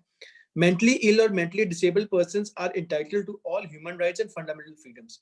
जो भी हमारे कॉन्स्टिट्यूशन में या हमारे लॉज में कोई भी जो फ्रीडम्स या कुछ भी ह्यूमन राइट्स अगर प्रिस्क्राइब किए हैं तो वो मेंटली इल इंडिविजुअल्स भी नॉर्मली तरह से ही उनको अपना जिंदगी में उसको हेल्प कर सकते हैं, ले सकते हैं, इंजॉय कर सकते हैं। Respect for the inherent dignity of mentally ill and mentally disabled person, उनकी जो ह्यूमन डिग्निटी है उसको भी रिस्पेक्ट करने के लिए ये स्कीम का लाई गई थी। उनके साथ कोई डिस्क्रिमिनेशन ना हो, कोई भी उनके साथ कोई डिस्क्रिमिनेट ना करे, और उनको प्रॉपर उनके जो भी राइट हैं उनको जो कि उनको ट्रीटमेंट लेने के राइट हैं वो ट्रीटमेंट उनको प्रॉपर दिया जाए। फिर उनकी इन्फॉर्म कंसेंट फॉर ट्रीटमेंट, जो भी इंडिविजुअल है अगर वो मेंटली इल है, मेंटली अपसेट है, तो उसकी कंसेंट लेना भी बहुत जरूरी है। ये भी हमारे नालसा स्कीम में प्रिस्क्राइब है। और उसकी एक्सप्लॉयटेशन ना हो और अब्यूज ना हो, ये बहुत अहम एक मुद्दा है जिसको ध्यान में रख के ये स्कीम को लाया गया था। फिर इसके बाद में सबसे पहले आपको बताना चाहूंगा कि जो लीगल सर्विसेज हैं वो मेंटली इल और मेंटली डिसेबल्ड पर्सन को साइकेट्रिक होम्स, हॉस्पिटल्स और अदर सिमिलर फैसिलिटीज और जेल्स में देने का भी प्रिस्क्राइब किया गया है कि जो भी इंडिविजुअल्स इन साइकेट्रिक होम्स में हैं, हॉस्पिटल्स में हैं या अदर ऐसे ही होम्स में हैं, चाहे वो ओल्ड एज होम है चाहे प्रोटेक्शन होम है, वहां पे भी इनको लीगल सर्विस प्रोवाइड करने का प्रावधान है। तो इसी के कंटेक्स्ट में हमने सारे अपने जितने भी होम्स हैं वहां पे अपने लॉयर्स को प्रिस्क्राइब किया गया है, उनको हमने डिप्यूट किया है। हमारे 2 लॉयर्स डार्ट में भी जाते हैं, तो वहां पे वो हर फ्राइडे और थर्सडे जाते हैं और वहाँ पे जो भी उनकी समस्याएं होती हैं, जो भी उनको हेल्प चाहिए होती है, वहाँ पे उनको हेल्प प्रोवाइड करते हैं। इसी तरह हमारे जेल में भी लॉयर जाते हैं, अगर वहाँ भी कोई individual mentally unstable, mentally ill है या मेंटली है अपसेट है, तो उसको भी हेल्प प्रोवाइड करते हैं। तो सबसे पहले तो SLSA की ये ड्यूटी है कि वो इंस्पेक्ट करे जेल्स को, कि उन जेल्स में जाके देखे कि अगर उसको इंडिविजुअल इस तरह का मिलता है जो कि मेंटली इल है, तो उसकी हर तरह से हेल्प करी जाए। साथ ही वो स्टेट मेंटल हेल्थ अथॉरिटी के साथ कोऑर्डिनेट करके जो भी करेक्टिव मेजर्स लाने वाले वो भी करेक्टिव मेजर्स ला सकें। इसी के साथ जो भी साइकेट्रिक हॉस्पिटल्स हैं या होम्स में, उसमें एक बोर्ड ऑफ विजिटर्स बनाया गया है। उन बोर्ड ऑफ विजिटर्स में वो सारे इन साइकेट्रिक होम को इंस्पेक्ट करेंगे और मेंबर सेक्रेटरी जो कि उनके मेंबर होंगे, उनकी गाइडेंस के अंदर उनको प्रॉपर हेल्प और ट्रीटमेंट के लिए उनको आगे लेके आएंगे। बार बार जो इंडिविजुअल्स दो में पेशेंट्स उन साइकेट्रिक हॉस्पिटल्स में हैं, उनका रिव्यू भी किया जाएगा कि कहीं वो दोबारा से उनकी तबीयत तो नहीं खराब हो रही, और अगर ठीक हो रहे हैं तो उनका आगे क्या फॉलो अप ले सकते हैं। साथ ही लीगल सर्विस इंस्टीट्यूशंस, अगर कोई डॉक्टर्स का या स्टाफ की मदद चाहता है, कोई भी विक्टिम्स हैं जो कि फोर्स एडमिशन है, हम कई बार देखा जाता है कि कई बार अगर इंडिविजुअल की काफी सारी कई बार उसको फोर्सफुली एडमिट किया जाता है, तो अगर उसको फोर्सिबली एडमिट किया जाता है तो ये भी उनसे बातचीत करके लीगल सर्विस इंस्टीट्यूशन को हेल्प प्रोवाइड करेगी। साथ ही एक सबसे इंपॉर्टेंट है कि वहाँ लीगल सर्विस क्लिनिक्स ओपन किए जाएंगे, जैसे कि मैंने को बता दिया, हमारा डार्ट सेक्टर 32 में legal service clinic already open है। आजकल क्योंकि पैंडेमिक के करके आजकल वहाँ पे कुछ देर के लिए वो बंद है, अदरवाइज हमारे वहाँ पे लॉयर्स रेगुलरली जा रहे हैं, उनको प्रॉपर हेल्प कर रहे हैं। रेगुलर तौर पे उनकी ट्रेनिंग हुआ करेगी, जो हमारे पैरालीगल वॉलंटियर्स हैं, जो हमारे डॉक्टर्स हैं और जो हमारे स्टाफ हैं, उनको भी लीगल बारे में बताया जाएगा। साथ ही जो भी उनका कोई वेलफेयर स्कीम्स हैं, उनके जो केयर गिवर्स हैं, उनको उनके बारे में बताया जाएगा। इसी कंटेक्स्ट में state legal service every year एक ये दिन बहुत ही अवेयरनेस के तौर को काफी मनाते हैं। साथ ही जो 10 अक्टूबर को मेंटल हेल्थ डे है, उस दिन को भी उनको हेल्प की जाती है, उनके लिए अवेयरनेस प्रोग्राम्स हम उस दिन काफी ऑर्गेनाइज करते हैं। यही नहीं, लीगल सर्विस इंस्टीट्यूशंस उनको लीगल एड भी प्रोवाइड करते हैं, क्योंकि वो इंडिविजुअल खुद तो समझ नहीं पाते हैं, तो उनके जो केयर गिवर्स हैं उनको बुला के बताया जाता है कि ये आपकी प्रॉब्लम इसे वो फेस कर रहे हैं, उसका ये हम इसका हेल्प इस तरह से कर सकते हैं। तो अगर कोई इंडिविजुअल को लीगल एड की रिक्वायरमेंट है तो हम लीगल एड भी प्रोवाइड करते हैं। इसी कंटेक्स्ट में हमें लीगल सर्विस अथॉरिटी ने को काफ़ी अप्रिसिएशन दी गई थी नेशनल लेवल मीट पे। चंडीगढ़ में 2 लेडीज़ के बारे में हमें पता लगा था, तो हमने उनको कि वो मेंटली अपसेट हैं और रेलवे स्टेशन पे उनको पाया गया था, तो SLSA ने लोकल पुलिस और मेंटल हेल्थ अथॉरिटी की हेल्प से उनको वहाँ से अपने अंडर प्रोटेक्शन लिया, और प्रोटेक्शन में लेके उनकी प्रॉपर उनको हमने उनका मेडिकल ट्रीटमेंट कराया, और आज वो दोनों बहुत स्वस्थ हैं। उनको बाद में हमने लीगल एड भी प्रोवाइड की है। तो इस एक्ट के कारण SLSA को काफ़ी अप्रिसिएशन मिली थी। तो साथ ही लीगल सर्विस अथॉरिटी जो भी डिसेबल्ड पर्सनस हैं उनको हेल्प प्रोवाइड कराएगा, उनको स्पेशल लॉयर प्रोवाइड करेगा कि कोर्ट की प्रोसीडिंग्स के बारे में। तो हमारे जो रिटेनर्स हैं उनको वो ऑन कॉल रहते हैं, उनको बुलाया जाता है जब भी किसी इंडिविजुअल जो कि मेंटली अनस्टेबल है उसकी कोर्ट में प्रोसीडिंग्स ली जाती हैं। साथ ही ऑनरेबल लर्नर जुडिशियल मजिस्ट्रेट्स को भी ये हिदायत हाई कोर्ट की तरफ से दी गई है कि जब भी कोई भी इस तरह का इंडिविजुअल उनके सामने इंडिविजुअल का केस उनके सामने आता है तो वो SLSA को नोटिस देंगे कि वो भी आके अपीयर हों ताकि उनका फॉलो अप लिया जा सके उनके केस में क्या क्या हो रहा है।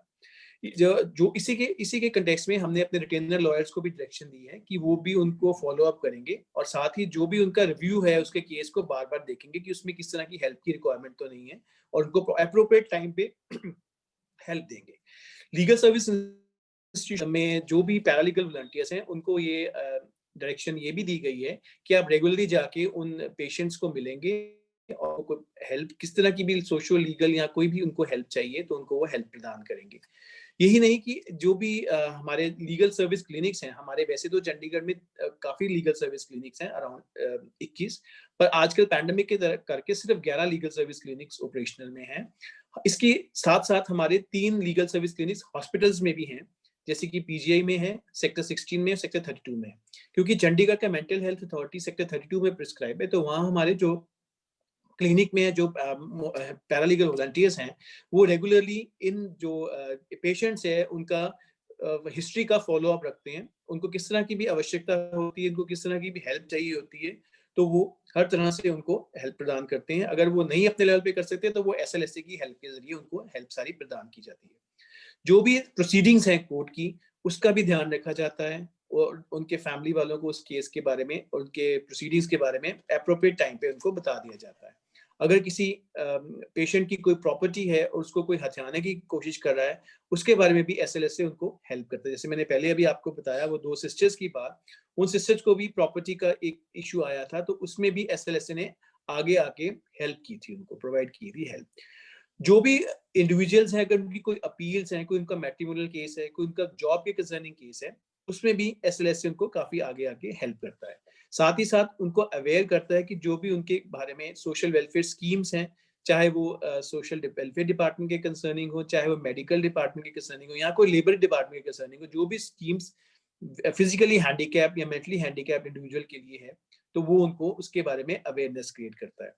मेन काम स्टेट लीगल सर्विस अथॉरिटी का यही है कि वो लीगल सर्विस अथॉरिटी की जो भी उसका मेन एम है कि अवेयरनेस क्रिएट करना, वो अवेयरनेस क्रिएट करे और जो भी डिसेबल्ड इंडिविजुअल्स हैं चाहे वो हॉस्पिटल्स में हैं, चाहे वो घर पे हैं या चाहे और भी किसी होम में हैं, उनको प्रॉपरली उनका रिव्यू ले, उनके केसेस का फॉलो अप करे, उनकी हेल्थ के बारे में पता करे और साथ ही उनको लीगल एड देगा उनको हेल्प रिक्वायर्ड है।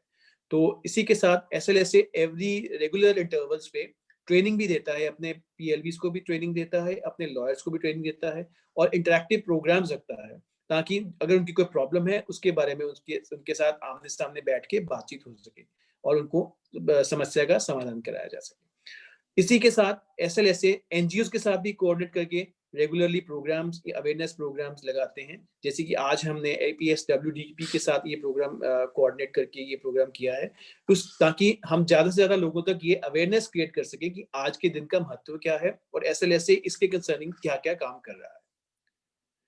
अगर आपका कोई प्रश्न है तो आप पूछ भी सकते हैं क्योंकि स्कीम में जो मेन प्रोविजंस है वो मैंने आपके साथ डिस्कस कर ली।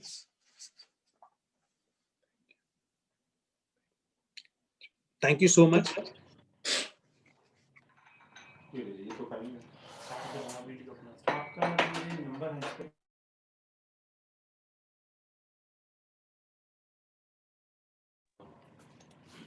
Rajeshwar ji, thank you. आपने जो भी बातें बताई हैं स्टेट लीगल सर्विसेज अथॉरिटी के बारे में, मैं आशा करता हूं कि हमारे जो पार्टिसिपेंट्स हैं वो इसको ज़रूर अप्रोच करेंगे और किसी तरह की कोई भी दिक्कत होगी तो वो ज़रूर आगे आएंगे। Thank you Rajeshwar ji. Thank you so much. Thank you. मैं अब एडवोकेट गौतम भारद्वाज जी को आमंत्रित करना चाहूंगा। Gautam ji. Yes, sir. Good evening, sir. Gautam ji, over to you.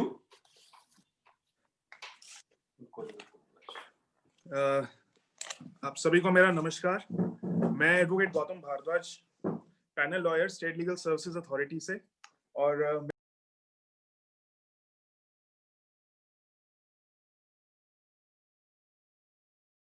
Rajesh,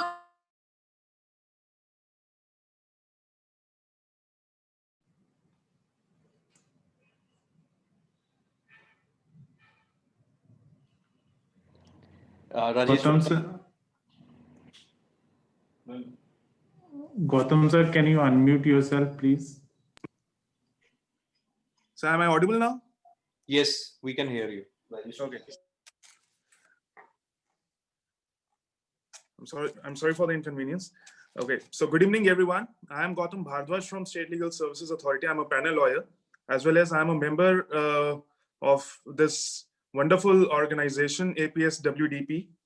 So today, first of all, I want to congratulate each and every one present here, all the August gathering. A very happy, though it is an International Day of persons with disabilities. So we are here to discuss various issues, and likewise, the learned member secretary has kept his viewpoint, and as well as Mr. Rajeshwar Singh, who is the law officer of the State Legal Services Authority as well. He has just mentioned about the schemes of what NALSA has launched for the mentally ill and mentally disabled persons. So further to that, I will be just starting with my own viewpoint now. So basically, we are Indians, and we are based on the constitution, which has been laid by in this country. So our constitution says the Constitution of India ensures equality, freedom, justice, and dignity of all individual, and implicitly mandates an inclusive society for all, which actually includes the disabilities. तो जितने भी लोग हैं जो disability वाले हैं, वो भी हमारे संविधान का एक हिस्सा हैं, वो भी इसका एक पार्ट है, और हम उनको बिल्कुल भी निग्लेक्ट नहीं कर सकते, और ना हम उनको पीछे छोड़ सकते हैं. हमें उनको हमारे साथ उनको लेके चलना ही पड़ेगा. So next. तो बेसिकली अब क्या है, गवर्नमेंट ऑफ इंडिया ने 3 लेजिस्लेशंस जो इनेक्ट करे थे फॉर पर्सन्स विद डिसेबिलिटीज. वो है persons with disability equal opportunities protection of rights and full participation act, जिसमें कि education, employment, creation of barrier free environment, social security etcetera. मतलब इसमें ये सारा ये वाला एक पार्ट है जो ये वाला शो करता है. दूसरा जो लेजिस्लेशन जो इनेक्ट किया था भारत सरकार ने, वो है national trust for welfare of persons with autism, cerebral palsy, mental retardation and multiple disability act. इसमें बेसिकली क्या है, जैसे कि राजेश्वर सर ने आपको बताया, जैसे हमारे यहाँ पे डाट है ना, वहाँ पे जितने मेंटल डिसेबल्ड जितने भी लोग हैं, तो उनके रिगार्डिंग जो भी हम कुछ कर सकते हैं, जैसे कि उनकी गार्डियनशिप का अगर हो, या उनका कुछ प्रॉपर्टी रिलेटेड इशू कुछ हो, तो उसमें ये वाला भी जो एक्ट है वो इसके अंदर फॉल करता है. And creation of enabling environment for as much independent living as possible, कि उनको जितना, जैसे हम आपस में रहते हैं आराम से, we just want them to feel at ease, और वो इसके अकॉर्डिंग अपने आराम से रहें. थर्ड लेजिस्लेशन जो इनेक्ट किया गया था, वो ये है कि rehabilitation council of India act, which deals with the development of manpower for providing rehabilitation services. अब क्योंकि भारत सरकार के पास सारी जो सुविधाएं हैं, जितनी भी काफी चीजें हैं, जिसमें हम वोकेशनल कोर्सेज भी हैं, कुछ एम्प्लॉयमेंट है, जॉब्स वगैरह जैसे है, तो they have all the rights, all the persons who are actually disabled, they have their right to work. So it all falls under the constitution only, basically. And to begin with, I would actually start off with this only, that India is actually a signatory to the Declaration on the full participation and equality of people with disabilities in Asia Pacific region, जिसको कि मैं last में इसका mention करूंगा. That is basically Incheon strategy. तो इसमें 10 goals जो पास जो हुए थे, जो है, which we have to follow it. एक तो वो. Second is, it is like our country is also signatory to the BIWACO Millennium Framework for Action Towards an Inclusive, Barrier-Free and Rights-Based Society.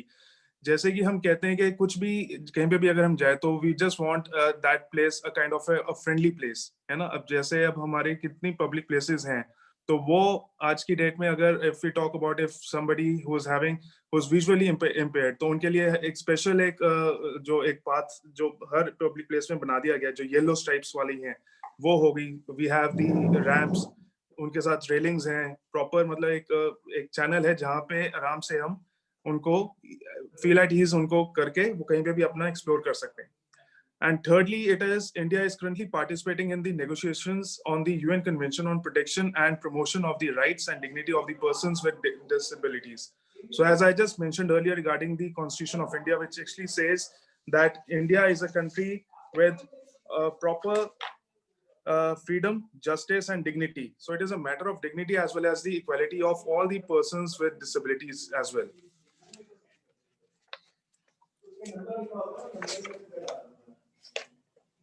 तो हमारा जो नेशनल पॉलिसी जो recognise जो करता है that persons with disabilities are valuable, एक हम सारे कहीं ना कहीं कुछ ना कुछ किसी भी तरह से हम सारे as a human resource we all are valuable. मतलब हर कोई there's a saying no one is perfect, but हर कोई perfect अपने अपने स्फीयर में हो सकता है. If it will be a team work, चाहे अगर वो disabled है, अगर वो normal person है, अगर वो कुछ भी है, अगर वो टीम अगर बनाएगा तो ऑब्वियसली किसी की अपनी एफिशिएंसी है तो किसी की अपनी एफिशिएंसी है, किसी की अपनी कैपेबिलिटी है, तो उस तरीके से टीम वर्क में अगर हो तो उस तरीके से मेरे हिसाब से मतलब ये जो चीज है आगे बढ़ सकती है और हमारा देश भी आगे बढ़ सकता है. And it is possible if they are provided with equal opportunities, protection of their rights, and full participation in the society. Right? So now I will be coming on the principal areas of the intervention of this particular part, which is actually for the persons with disability. So first part is, the first area is prevention, early detection and intervention. Second is program of rehabilitation. Third is human resource development. Fourth is education of persons with disabilities. Fifth, employment. Sixth is barrier-free environment. Seventh is social protection. Eighth, sports, recreation and cultural activities. So basically ये 8 जो principles हैं, अगर हम इन 8 के ऊपर अगर हम concentrate करें तो मेरे ख्याल से इन जितने भी लोग हैं with disability उनको इतना मतलब हम इतना friendly environment दे दें इन 8 जितने ये हमारे principles हैं इसके according, तो nothing like that. So now I will be coming on one by one on each and every principle. So first is the principle, the prevention of disabilities. So it says program for prevention of diseases which result in disability and the creation of awareness regarding measures to be taken for prevention of disabilities during the period of pregnancy and thereafter will be coverage expanded. मैं ज़्यादा इसमें depth में I won't be going through because of shortage of time. So I'll be just coming up on the focus as it is. तो जो पहला है वो prevention of disabilities है, how to cure it. Second comes the rehabilitation measures, and which can be classified into 3 distinct groups. जो पहला जो है वो rehabilitation है, which actually includes early detection, जो मैंने पहले mention किया, educational, and third is the economic. So next.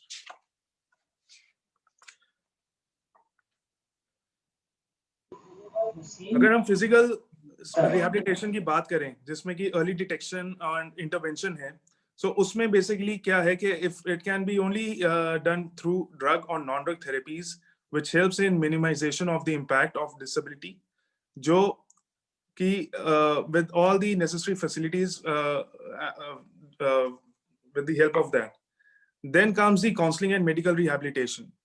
इसमें हर प्रकार का मैं when I'll be coming towards the act, कौन सी ऐसी diseases हैं या कौन सी वो चीजें हैं जिसके थ्रू मतलब हम जिसको हम disable कह सकते हैं, तो वो सारा कुछ इसमें है. अगर if we talk about the vision impairment, तो उसकी vision assessment का है, vision stimulation का है, speech therapy, audio logical rehabilitation and special education का इसमें प्रावधान है.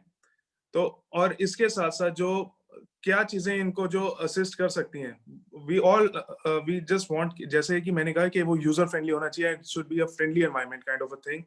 So for that reason there should be a durable and scientifically manufactured modern aids and appliances, actually of ISI standard, that can promote their physical, social and psychological independence by reducing the effect of disabilities. कि उनके ऊपर कुछ ऐसा कोई stigma ना रहे, ना कोई उनके ऊपर कोई ऐसा इम्पैक्ट है कि they are just disabled and they cannot work properly in that proper work situation.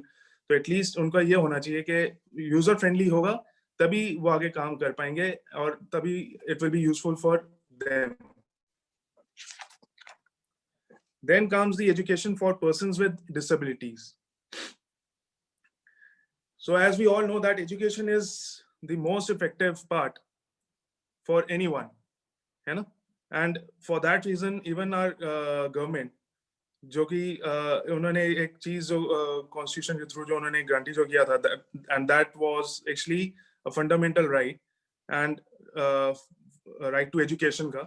So in this, it has actually come up with the free and compulsory education has to be provided to all children with disabilities up to the minimum age of 18 years.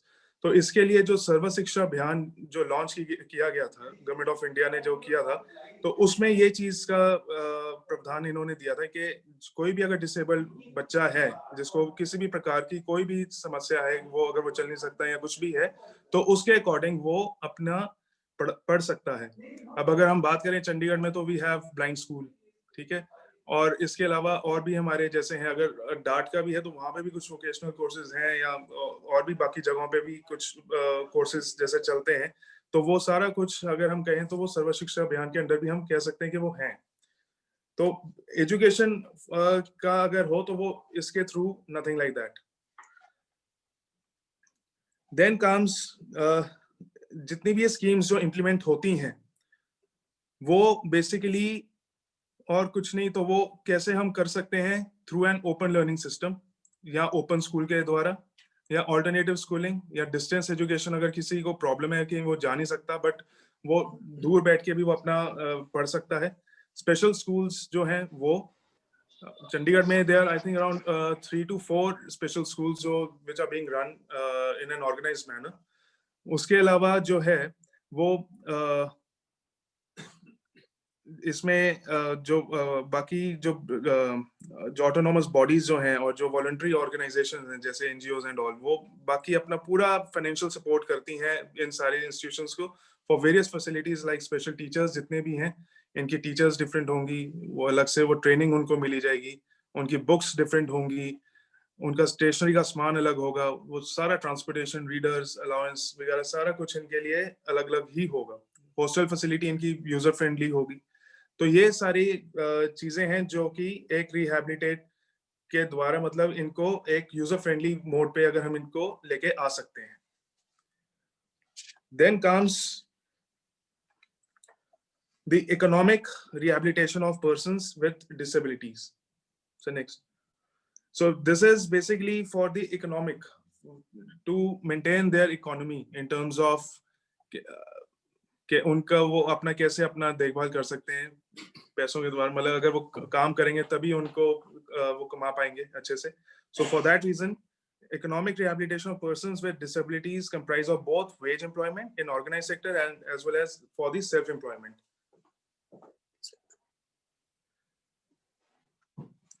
इसके बाद आता है women with disabilities and then comes child with disabilities. तो इसमें it is all about the working of this particular sector in terms of how to create their friendly environment and to ensure their right to care and protection and security, as well as it is all about to ensure the inclusion and effective access towards their health and vocational training as well. जैसे कि आगे sir next है sir. अब जैसे कि मैंने barrier का पहले जैसे मेंशन किया था, तो इसमें ये चीज होनी चाहिए कि it should be a barrier free environment. कहीं पे भी अगर हम जा रहे हैं तो इन अ प्रॉपर मैनर वहाँ पे सारी चीजें होनी चाहिए, वहाँ पे प्रॉपर स्ट्राइप्स होनी चाहिए अगर if it is all about the visually impaired person, right.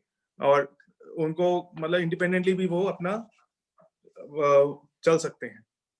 Then comes the sports, recreation and cultural life. So it is all about like everyone should participate in all kinds of activities. And UN अपना Commonwealth में भी और Olympics में भी एक Olympics का एक part होता है जैसे फॉर डिसेबल्ड पर्संस. तो दिस इज समथिंग कि ये this is a step ahead to bring forward all those persons with disabilities and ensure them that yes, even they can do and they can perform for their own countries and for themselves too, right? Then comes the acts. So basically there are 3 acts for these for this particular category. The first one is the Rights of Persons with Disability Act. Then comes the National Trust for the Welfare Persons with Autism, Cerebral Palsy, Mental Retardation and Multiple Disabilities Act. And the third one is Rehabilitation Council. So जो rehabilitation जो first जो पहला जो है, जैसे मैंने पहले discuss किया था कि कौन कौन सी वो डिसेबिलिटीज हैं जो इसमें कवर अप होती हैं, वो है फिजिकल डिसेबिलिटी, जिसमें कि लोकोमोटर डिसेबिलिटी आती है, उसमें आपकी लेप्रेसी है, सेरेब्रल पैलेसी, अगर जिसको सेरेब्रल पैलेसी होता है जो मुंह के ऊपर जो अगर पैरालिसिस अगर हो जाए तो वो, डॉर्फिज्म, muscular dystrophy, acid attack victims, visual impairment, hearing impairment, and the speech and language disability. Then comes intellectual disability, जिसमें कि specific learning disabilities हैं, autism spectrum का है. Then comes mental behavior and mental illness, जो कि अभी Rajeshwar sir ने आपको पूरा अभी बताया कि उसमें कैसे हम वर्कआउट कर रहे हैं.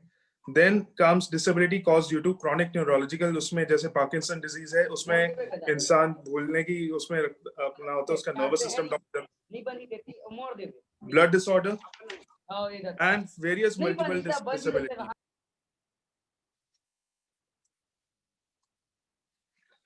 Sir, kindly come to UN convention, sir.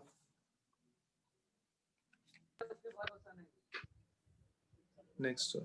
Next. Yes, sir. So UN Convention on the Rights of Persons with Disability, ये convention जो adopt किया गया था 13 दिसंबर 2006 को, open for signing by the state parties on March 30 को ये हुआ गया था. और इसमें जो किया has really imparted जो empowerment to the persons with disabilities across the globe to demand their rights and make state, private and civil society agencies accountable for enjoying their rights. तो इसमें कन्वेंशन में ये 3 चीजों का इन्होंने जो एक जो ऑब्लिगेशंस जो बनाई थी वो थी implementation of the provisions of the convention, harmonisation of the country laws and the preparation of a country report. तो हर कंट्री ने अपने अपने अकॉर्डिंग जो भी जैसे स्कीम्स का था, जैसे इंडिया का है तो इंडिया के अकॉर्डिंग जो भी हमारी नेशनल पॉलिसीज हैं जो कि मैंने अभी आपको बताई हैं सारी, जितनी से for like rehabilitation, sports, cultural activities, barrier environment और वो सारा, तो वो सारी फॉल करती हैं इस यूनाइटेड नेशंस कन्वेंशंस के थ्रू. और इसका नेक्स्ट है sir, next comes Indian strategy. ये जो स्ट्रेटेजी है, this is actually to make the right real for the persons with disabilities, and there are 10 goals to reduce poverty and enhance work and employment. और participation में इनकी participation को promote किया जाए हर फील्ड में. To enhance access to physical environment, public transport, और जो इनका जो सोशल प्रोटेक्शन है उसको स्ट्रेंथन किया जाए. To expand early intervention and education of children with disabilities, to ensure gender equality and women empowerment, ensure disabilities inclusive disaster risk education, improve the reliability and comparability of disability data. Or next is the advanced sub-regional, regional and inter-regional cooperation. So basically ये 10 चीजें हैं जो हम follow हमें करना चाहिए, और इससे हमारे जितने भी भाई बहन हैं जो हुआ एक्चुअली डिसेबल्ड, तो उनके लिए ये सारी चीजें हैं, उनको ये सारी सुविधाएं इन पॉलिसीज के द्वारा दी गई हैं. भारत सरकार ने भी दी हैं, यूएन कन्वेंशन ने के द्वारा भी उनको मिली है, और अगर इनको सही तरह से इस्तेमाल किया जाए तो मेरे हिसाब से बहुत अच्छा रहेगा आने वाले टाइम के लिए और देश के लिए भी. Thank you.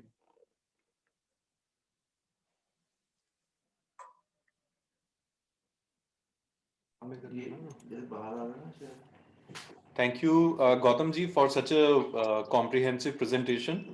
Actually we are running short of time. हमारा जो समय था वो 5:30 बजे का था, लेकिन मुझे लग रहा है हम ऑलरेडी 5 मिनट आगे निकल चुके हैं, तो मैं ज्यादा वक्त नहीं लूंगा और मैं डॉक्टर ओम और विजय जी को आमंत्रित करना चाहूंगा कि वो अपनी एक शॉर्ट प्रेजेंटेशन जो है वो दें। डॉक्टर ओम और मिस्टर विजय, प्लीज आप कभी प्लीज समय की पाबंदी को आप थोड़ा सा देख लीजिएगा, क्योंकि समय कम है हमारे पास, ऑलरेडी हम लेट हो रहे हैं। Please doctor Om and Vijay ji.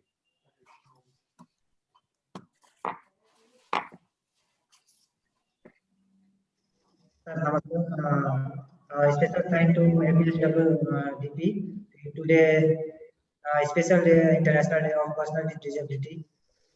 Very thankful for WCPI President Rekha Trivedi Madam, Vivek Trivedi sir, and Dr. Sumit Arora sir, and Gulati sir. मैं आज आपको मैं अपना वर्क एक्सपीरियंस बनाना चाहता हूँ। एक PhD स्कॉलर रहते हुए भी कैसे मैंने एक सोशल वर्क के रूप में काम किया। सबसे पहले मैं अपने बारे में बताना चाहता हूँ। आई एम अ डॉक्टर ओम नेता हूँ। I am already pass out in Indira Gandhi Agriculture University. So I am first time interact to disabled players. सबसे पहले एक मेरे कोच यूनिवर्सिटी के जो कोच थे, सबसे पहले उनसे इंटरेक्ट हुआ। देन फिर इन लोगों के साथ एक ऐसा टाइम आया, इस डे है 3 दिसंबर को जो डे है, उसी डे पे मैं सभी छत्तीसगढ़ जितने भी डिसेबल प्लेयर थे उनसे इंटरेक्ट हुआ। देन इन सभी प्लेयर्स को लेके फर्स्ट टाइम मैं विचर क्रिकेट खेलने गया, हम लोग को प्लेइंग के लिए चंडीगढ़ लेके आया। वहाँ पे जो इन लोगों के बारे में जो उन लोगों को खेलते हुए जो मोटिवेशनल जो मैंने देखा, as a cricket national player हूँ, तो इन लोगों में जो खेलते हुए जो जुनून को देखते हुए मैंने एक डिसाइड किया कि इन लोगों को एक एजुकेशन प्रोवाइड करने के साथ साथ स्पोर्ट के साथ साथ ही इन लोगों को एक एजुकेशन प्रोवाइड किया जाए, जिससे अपने पर्सनालिटी स्टैंडर्ड है या अपने लिविंग स्टैंडर्ड को भी बेटर किया जा सके। और सबसे मेन फैक्टर जो रहा इन सबसे इंट्रोड्यूस कराने के लिए Rekha Trivedi madam ji and Vivek Trivedi sir, जिसके गाइडेंस पे आज करीबन 8 स्टेट ऐसे व्हीलचेयर क्रिकेट एसोसिएशन है जिनके थ्रू इनके गाइडेंस में हम चल रहे हैं। और काफ़ी जब भी कुछ डाउट्स होते हैं, जो भी क्लियर्स होते हैं, उनको हम इनके साथ बात करके पूरे क्लियर करते हैं। और आने वाले भविष्य में हम और कोशिश करना चाहेंगे। मेरे साथ भी जुड़े हुए हैं मेरे PhD स्कॉलर बैचमेट हैं, कुछ जूनियर्स भी हैं और व्हीलचेयर क्रिकेट प्लेयर्स भी हैं छत्तीसगढ़ के, जो ऑलरेडी जुड़े हुए हैं। इन लोगों के पास अधिकतर मैंने देखा है कि मोस्टली ट्राइबल्स एरिया पे उनको उनके गांव से बाहर निकाल के लाना एक स्पोर्ट एक ऐसा जरिया है जिनके थ्रू बहुत सारे ऐसे बच्चे हैं जिनको स्पोर्ट में काफ़ी रुचि रहती है। इसी चीज को देखते हुए मैंने ट्राइबल्स एरिया को मोस्टली प्रेफर किया कि वहाँ पे रिसोर्सेज की कमी रहती है और वहाँ पे जो भी रिसोर्सेज पहुँचना चाहिए वो पहुँच नहीं पाते हैं। और हमारे बहुत सारे जो व्हीलचेयर क्रिकेट प्लेयर है जो है बहुत सारे शॉप में है, पर किसी जॉब नहीं है, कोई शॉप में है, कोई टेलरिंग का काम करते हैं, अपने तरीके से छोटा सा जॉब के थ्रू ही अपना एक स्टैंडर्ड लाइफ जी रहे हैं। अब हमारा एक एज अ PhD स्कॉलर होते हुए अपने एक टीम वर्क जो है PhD स्कॉलर के थ्रू हम चाहते हैं कि इनको स्पोर्ट के साथ साथ भी एजुकेशन प्रोवाइड करें, जिससे वो अपना एक परमानेंट जॉब भी हो, उनके लाइफ सिक्योर हो सके। क्योंकि ये जो बचपन से ही ये सभी जो प्लेयर्स जो रहते हैं बचपन से ही मिसगाइड रहते हैं। जनरली आपने देखे होंगे कई लोग जो रहते हैं उनको इग्नोर कर देते हैं, जबकि जब भी मेरा अभी भी फीलिंग होता है, जब भी मैं रास्ते में जाता रहता हूँ, अगर कोई एजुकेशन डिजेबल भाई अगर मिल भी जाते हैं कहीं पे भी, तो उनको मैं एक सजेस्ट देता हूँ अपने एक एजुकेशन पर्सन के रूप में कि आप आगे आप अगर करना चाहते हैं तो एक ऐसा गाइडलाइंस चुने या कोई ऐसा गाइडेंस पर्सन हो या NGO हो, उनसे एक इंटरेक्शन बने रहे जिससे आप और अपने लाइफ को और बेटर कर सकते हैं। सो मंजू जी हमारे साथ जुड़े हुए हैं, वो अपना कुछ बात शेयर करना चाहते हैं। So very thank you all for APSWDP and Vivek Trivedi sir and Sumit Arora sir and Rekha Trivedi madam, thank you so much.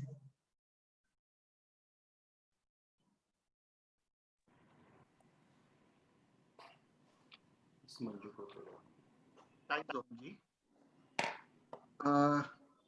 Thank you all for giving me an opportunity, and I thank APS WDP and Vivek Trivedi sir, Sumit sir, and Rekha ma'am, who chose me as an example today. And I'm sorry, I'm not very fluent in Hindi, so I'm speaking in English. I'm from Bangalore, and as you know that, as my introduction said, I have done my engineering. In my engineering days, it was not easy for me as it is now, because I used to travel almost like 40 kilometers one side to go to my college and to study engineering. And I'm suffering from my muscular dystrophy. And that time I didn't had a bike as well. I used to travel in a BMTC bus, government bus, all the places. And after completing my engineering, uh, I got an my first win was completing my engineering, because even with my challenges, I completed my engineering after traveling almost like 80 kilometers for every day. And later, after completing my engineering, I joined a job in an NGO sector, in an BPO sector, which is purely for persons with special abilities. There I got to know what is the challenges of each individual with different physical disabilities. Because there I used to see all kinds of people who used to work there with all kinds of disabilities. And I got to know that every individual have and different challenges to come to their work or to do their daily activities. So then even I was working for an NGO project there in BPO. Then I made my mind, at least I should do something for this category, because the main thing when it comes to disability is economic weakness, or we don't have proper education. But God has given me that strength to complete my education and to help some other. So if it is my friend, definitely I will go and help him. But if it is someone in the remote area, I can't really go and help him. So what we can do in support of them? Uh, so I came up with when I joined an company called as ANZ in 2014. This is just an example that I'm giving. When I joined ANZ, it was very far for me to once I get down from my cab in the when I reached the company, it was far for me to reach my working place, almost like 10 to 15 minutes of walking distance. It was, and I used to take almost like 30 to 40 minutes of time to walk, because I used to hold some other one of my friend, and also I used to hold a stick and I used to walk that distance, and it used to take me like 40 minutes one time. And even for using a washroom and everything, it was difficult for me in the company. And I joined there, and there was no policy for wheelchair using. Even the company used to provide only the manual wheelchairs, but as I told, my problem was a muscular dystrophy. With muscular dystrophy, I couldn't even push my wheelchair on my own because of muscles weakness. And company had told me that they will provide me a person who can assist me in the company. But I don't want to be like that, because I want to be an independent. I want to be independent and I want to show my skills. Then I asked the company that can you provide me an motorized wheelchair, so that it will be very helpful for me to be an independent in the company, and I no need to hamper any of my colleagues' time as well in terms of productivity. But the company decided, company said, no, we don't have any policy for providing motorized wheelchair. Then likewise, like it became like 3 months, and after 3 months, I stick down to my words that if you make a policy, then you give me a motorized wheelchair, or else only for me, I don't need a motorized wheelchair, because like me, there were like more 5 to 6 people were there in the same company. After 3 months, there was a meeting scheduled with CEO who was in Australia, and I was in Bangalore, and I had a talk with head of that company, and Immediately they made a policy within next 2 days, and now almost like 20 to 30 people in that company are using the motorized wheelchair. That was my first win, I can say, in the company in terms of empowering the people with disabilities. Then we started an NGO. I have a lot of things to talk, but I won't speak much because of time consistency. And I'm a wheelchair photographer as well. And one fine day, we friends started an NGO, and we formed a team for wheelchair cricket, and we went to Delhi. There we met Rekha Trivedi ma'am and Vivek Trivedi sir, and we got introduced to them, and we were like very happy to meet them, and also they were doing a lot of things for wheelchair cricket as well as for the persons with special abilities. In a large scale, they are doing it, but we are doing in localized places.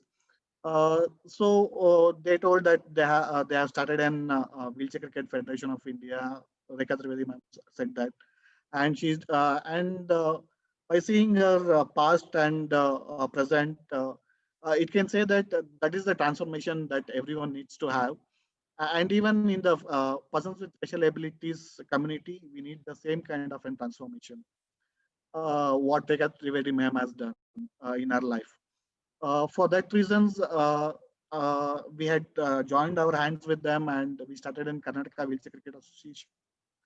And with KWCA, we now we have almost like 35 to 40 people who are playing with us. At the same time, we are also not only strict on with cricket, we are also supporting persons with special abilities across Karnataka, as well as now we have taken an national level. Yeah. Now also we are supporting people who doesn't have legs, hands. For them, we are supporting with the artificial hands and artificial legs. Those kind of an accessories that we are providing through KWCA through the sponsors directly, and we don't take any kind of an donations to KWCA directly. So we have a sponsor. So directly the sponsors will do whatever the needy needs it. And with this, I'll complete my talk because of time consistency. And thanks for giving me an opportunity to APSWDP. Thank you mister Vijay, thank you doctor Om. आपको सुन के बहुत अच्छा लगा, आपने जो अपने experiences share किए हैं, और ये काफ़ी मुश्किल रहता है एक व्यक्ति के लिए इस तरह के एक्सपीरियंसेस को देखना, फेस करना। और मैं आशा करता हूँ कि आपने जो मुद्दे यहाँ रखे हैं, जो बातें आपने यहाँ रखी हैं, वो सब जो हैं ज़्यादा से ज़्यादा लोग समझ पा रहे हैं, और हम आने वाले समय में इसके ऊपर कुछ कर सकते हैं, ताकि जो दिव्यांगजन हैं उनको हम किसी तरह का कोई फायदा जो है वो गवर्नमेंट के थ्रू वो दे सकें। मैं आप सभी से रिक्वेस्ट करूंगा कि जो फीडबैक फॉर्म का लिंक जो हमने शेयर किया है उस पर क्लिक करके आप लोग अपनी फीडबैक जो है वो जरूर दीजिएगा, और साथ ही साथ हम एक ग्रुप पिक्चर जो है वो करेंगे। तो ये ग्रुप पिक्चर जो है हमारे वोट ऑफ थैंक्स के बाद होगी, जिसके बाद आप सभी को मैं रिक्वेस्ट करूंगा कि आप लोग अपने जो वीडियो कैमराज है वो ऑन कर लीजिए, ताकि आप सबकी पिक्चर्स जो हैं उसमें आ जाएं। मैं अभी इनवाइट करना चाहूंगा राजीव जी को for giving this. Okay friends, अगर किसी के कोई क्वेश्चन आंसर्स हैं तो आप पूछ सकते हैं। अगर किसी का कोई भी सवाल हो, कोई बात करना चाह रहा हो, तो आप पूछ सकते हैं चैट रूम में डाल। और अगर आप पूछना नहीं चाहते हैं, आप सिंपली चैट बॉक्स में टाइप भी कर सकते हैं। हम आपके जो क्वेश्चंस हैं उनका आंसर्स देने का प्रयास करेंगे।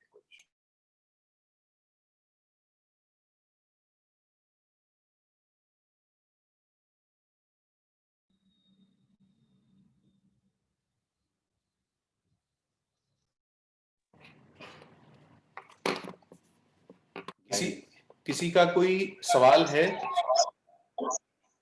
सर इधर लाइट नहीं आ रहा है, नेटवर्क इसका सबसे बेस्ट है।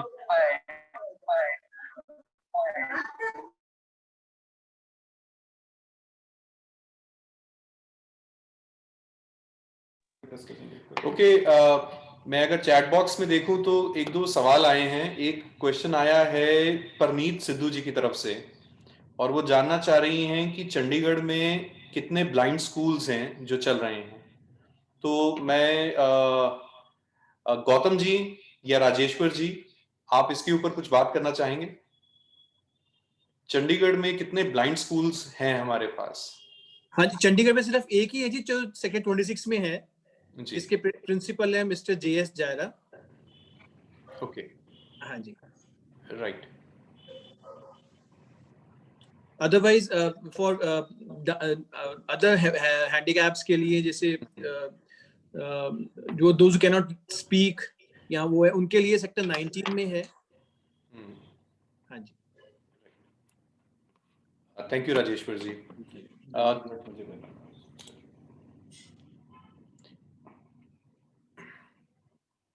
किसी और का कोई सवाल हो जो आप पूछना चाह रहे हो?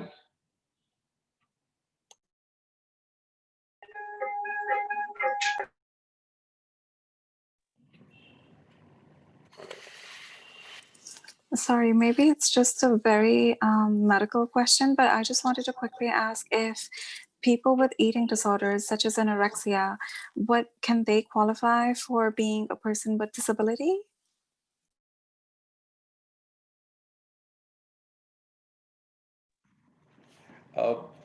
गौतम जी, राजेश्वर जी, महावीर सर, आप इनके क्वेश्चन का कुछ अगर डॉक्टर वसीम अहमद अभी भी है, तो he is the best person to answer. He deals with intellectual disability. All right. And he's in grid. He was there when the session started. All right. Kindly check if he's still in the group. Mr. Wasim Ahmed. Is Dr. Wasim here?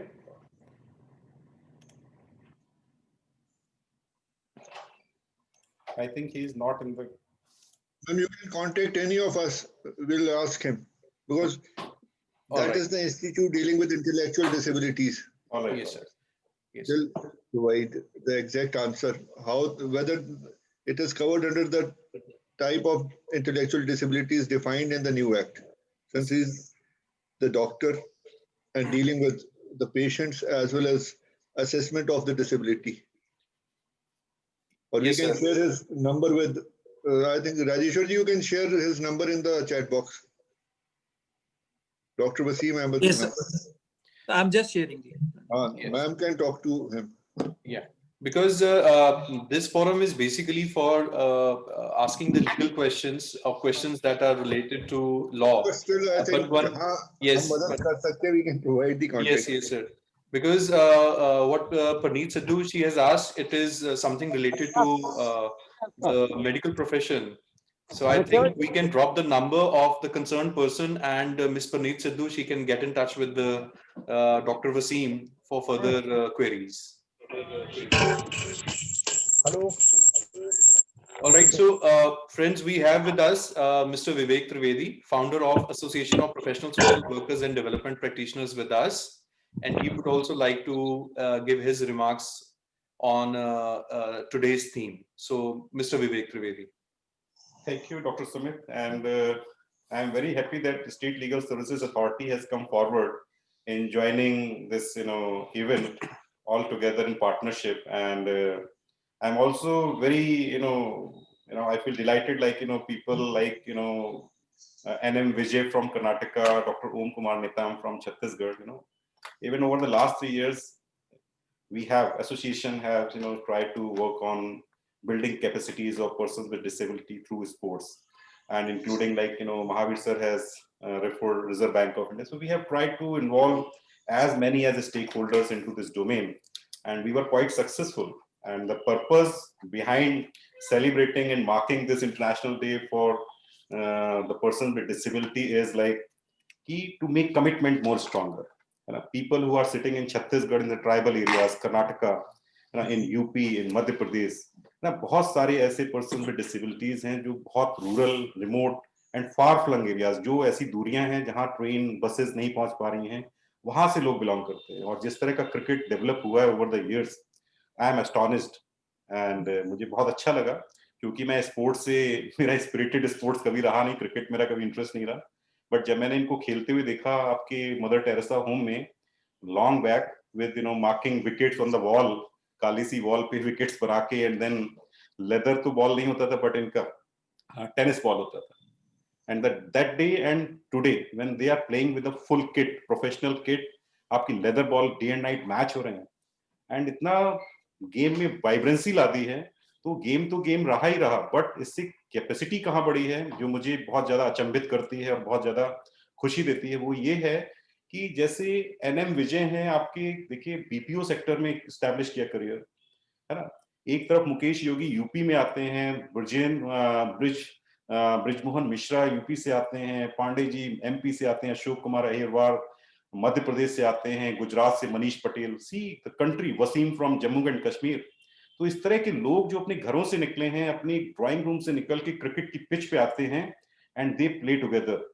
तो कोई किसी career में है, कोई किसी career में है, कोई किसी एजुकेशन बैकग्राउंड से है, तो ये एक दूसरे को इंस्पायर करता है। और मुझे लगता है जो एक अप्रोच है, मतलब मैं जब पढ़ता था तो कहते थे youth to youth led network, है ना, and lead by examples.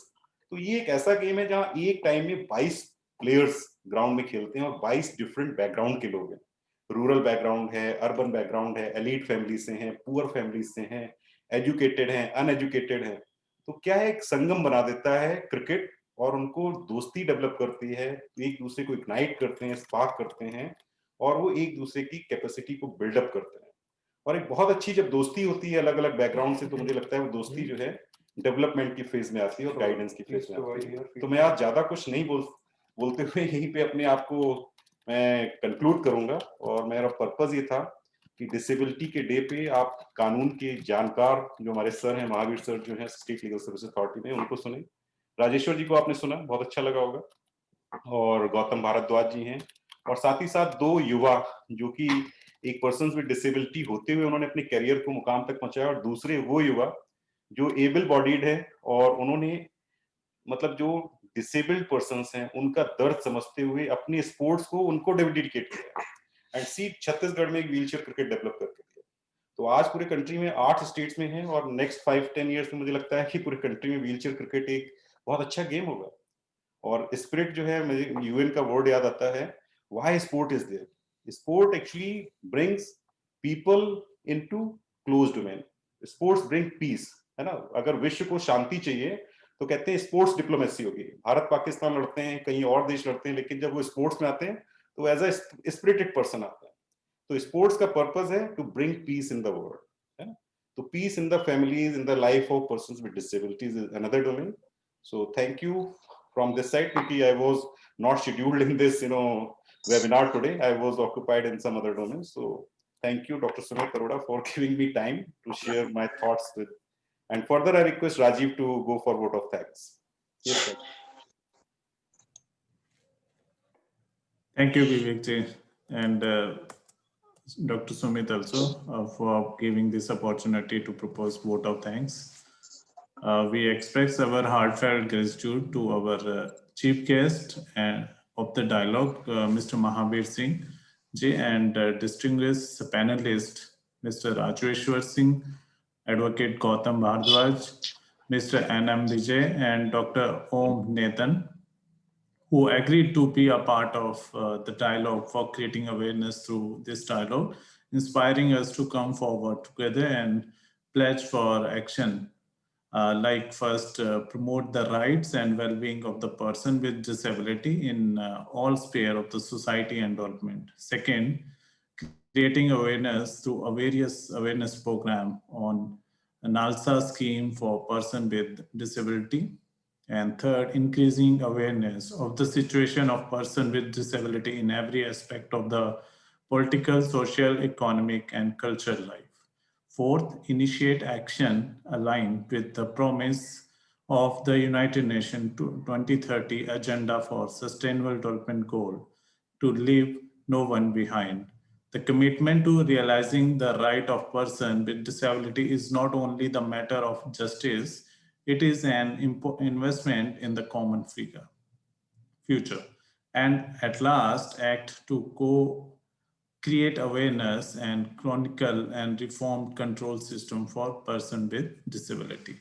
APSWDP has always support and align their actions with objective and strategy of the United Nations system on reframing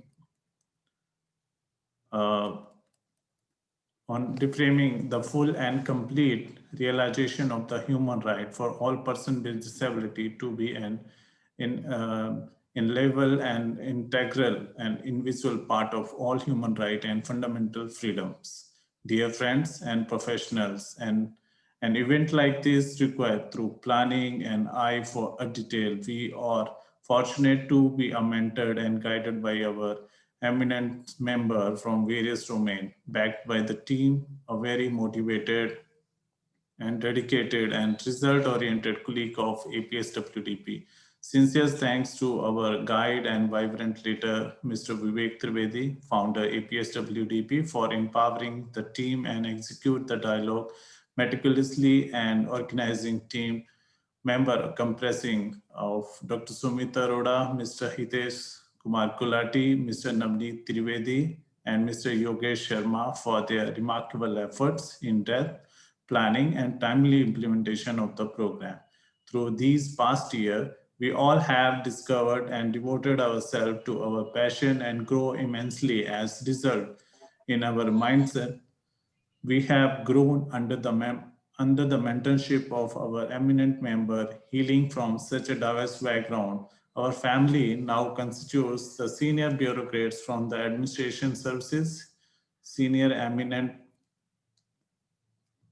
professors, medical scientists, social scientists, professionals, social worker, and development practitioner, entrepreneurs, and consultant from vital and multi-sectoral agencies, activities, and students. Special thanks to all of you for showing your keen interest in this event, without which none of us would have come this far. A grand applause for everyone present here. Please feel free to reach us apswdp@gmail.com. We are logged in on apswdp.org for more information. And I request all the participants, please make sure to fill and submit your feedback form. Link is already shared in the chat box. Thank you all, and over to you, Vivek. Hello. Hello. Thank you, Rajiv. I think we have some question. Bhatt Irshad. Yes, sir. Bhatt Irshad, आप कुछ पूछना चाहते हैं, आप कुछ कहना चाहते हैं? Hello sir. जी बताइए। जी सॉरी सर, हमारा यहाँ पे मैं कश्मीर से हूँ, यहाँ पे 2G है तो कभी कभी कनेक्शन कट जाता है, उसके लिए मैं सॉरी चाहूंगा। सर मैं ये जानना चाहूंगा कि इन फ्यूचर है, मतलब इस साल जो नेक्स्ट ईयर है, इसमें कोई wheelchair cricket tournament national level पे ऑर्गेनाइज किया जाएगा या नहीं, इसमें थोड़ा सा मैं जानना चाहूंगा। It will be intimated you through our J&K network. Okay, you can follow us on the website which is given in the chat window. Yes, sir. And be connected with Mr. Wasim Feroz. He must be in the same chat room. You check it on the chat, and you can message to him. Yes, sir. Yeah, I'm also connected. You message him, okay? So we'll get connected to you.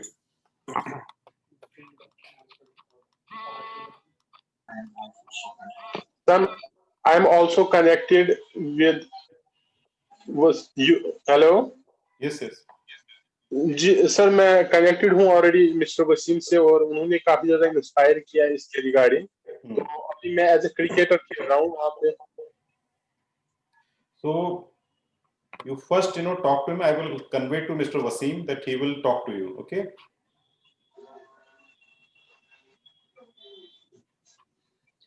Right. So we are almost done with our today's social dialogue. और मैं आशा करता हूं कि आज का जो हमारा topic था, ये बहुत लोग जो हैं इसके ऊपर बात करना चाहते थे। बहुत सारे ऐसे सवाल भी थे, पर बहुत समय की पाबंदी होने के कारण कुछ इस तरह के सवाल जवाब नहीं हो पाए। मैं आप सभी को ये रिक्वेस्ट करूंगा कि आप जो फीडबैक फॉर्म है उसको जरूर भरिएगा। आपकी फीडबैक जो है वो हमारे लिए काफी जरूरी है, और इसका जो लिंक है वो चैट बॉक्स में ऑलरेडी दे रखा है। और अगर आपके कोई प्रश्न हो, आप हमें ईमेल भी कर सकते हैं, और हम प्रयास करेंगे कि जल्द से जल्द आपके सवालों का जवाब दिया जाए। और अब मैं आप सभी को रिक्वेस्ट करूंगा कि आप लोग अपने कैमरास जो हैं ऑन कर लीजिए, क्योंकि अब हम एक ग्रुप फोटोग्राफ जो है वो लेंगे। I request all the participants to switch on their cameras because we are just about to take a group picture here.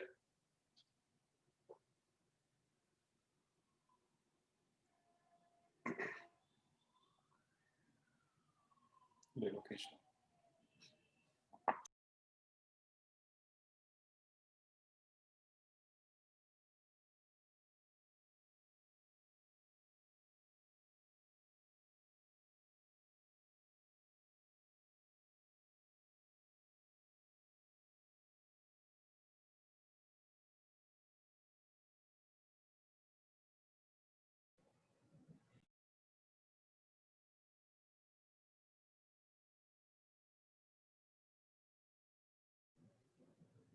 Yes, we have done with our photograph.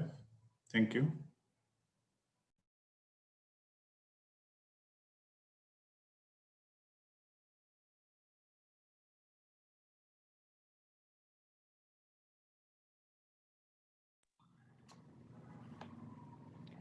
Right, so friends, once again, thank you everyone, and my special thanks to Mahavir sir for giving his time in today's social dialogue. I also am thankful to Rajeshwar ji and Gautam ji for their time. So this is all from our side. Thank you everyone. Thank you. Thank you. Thank you, sir. Thank you. Good night, sir. Good night. Good night.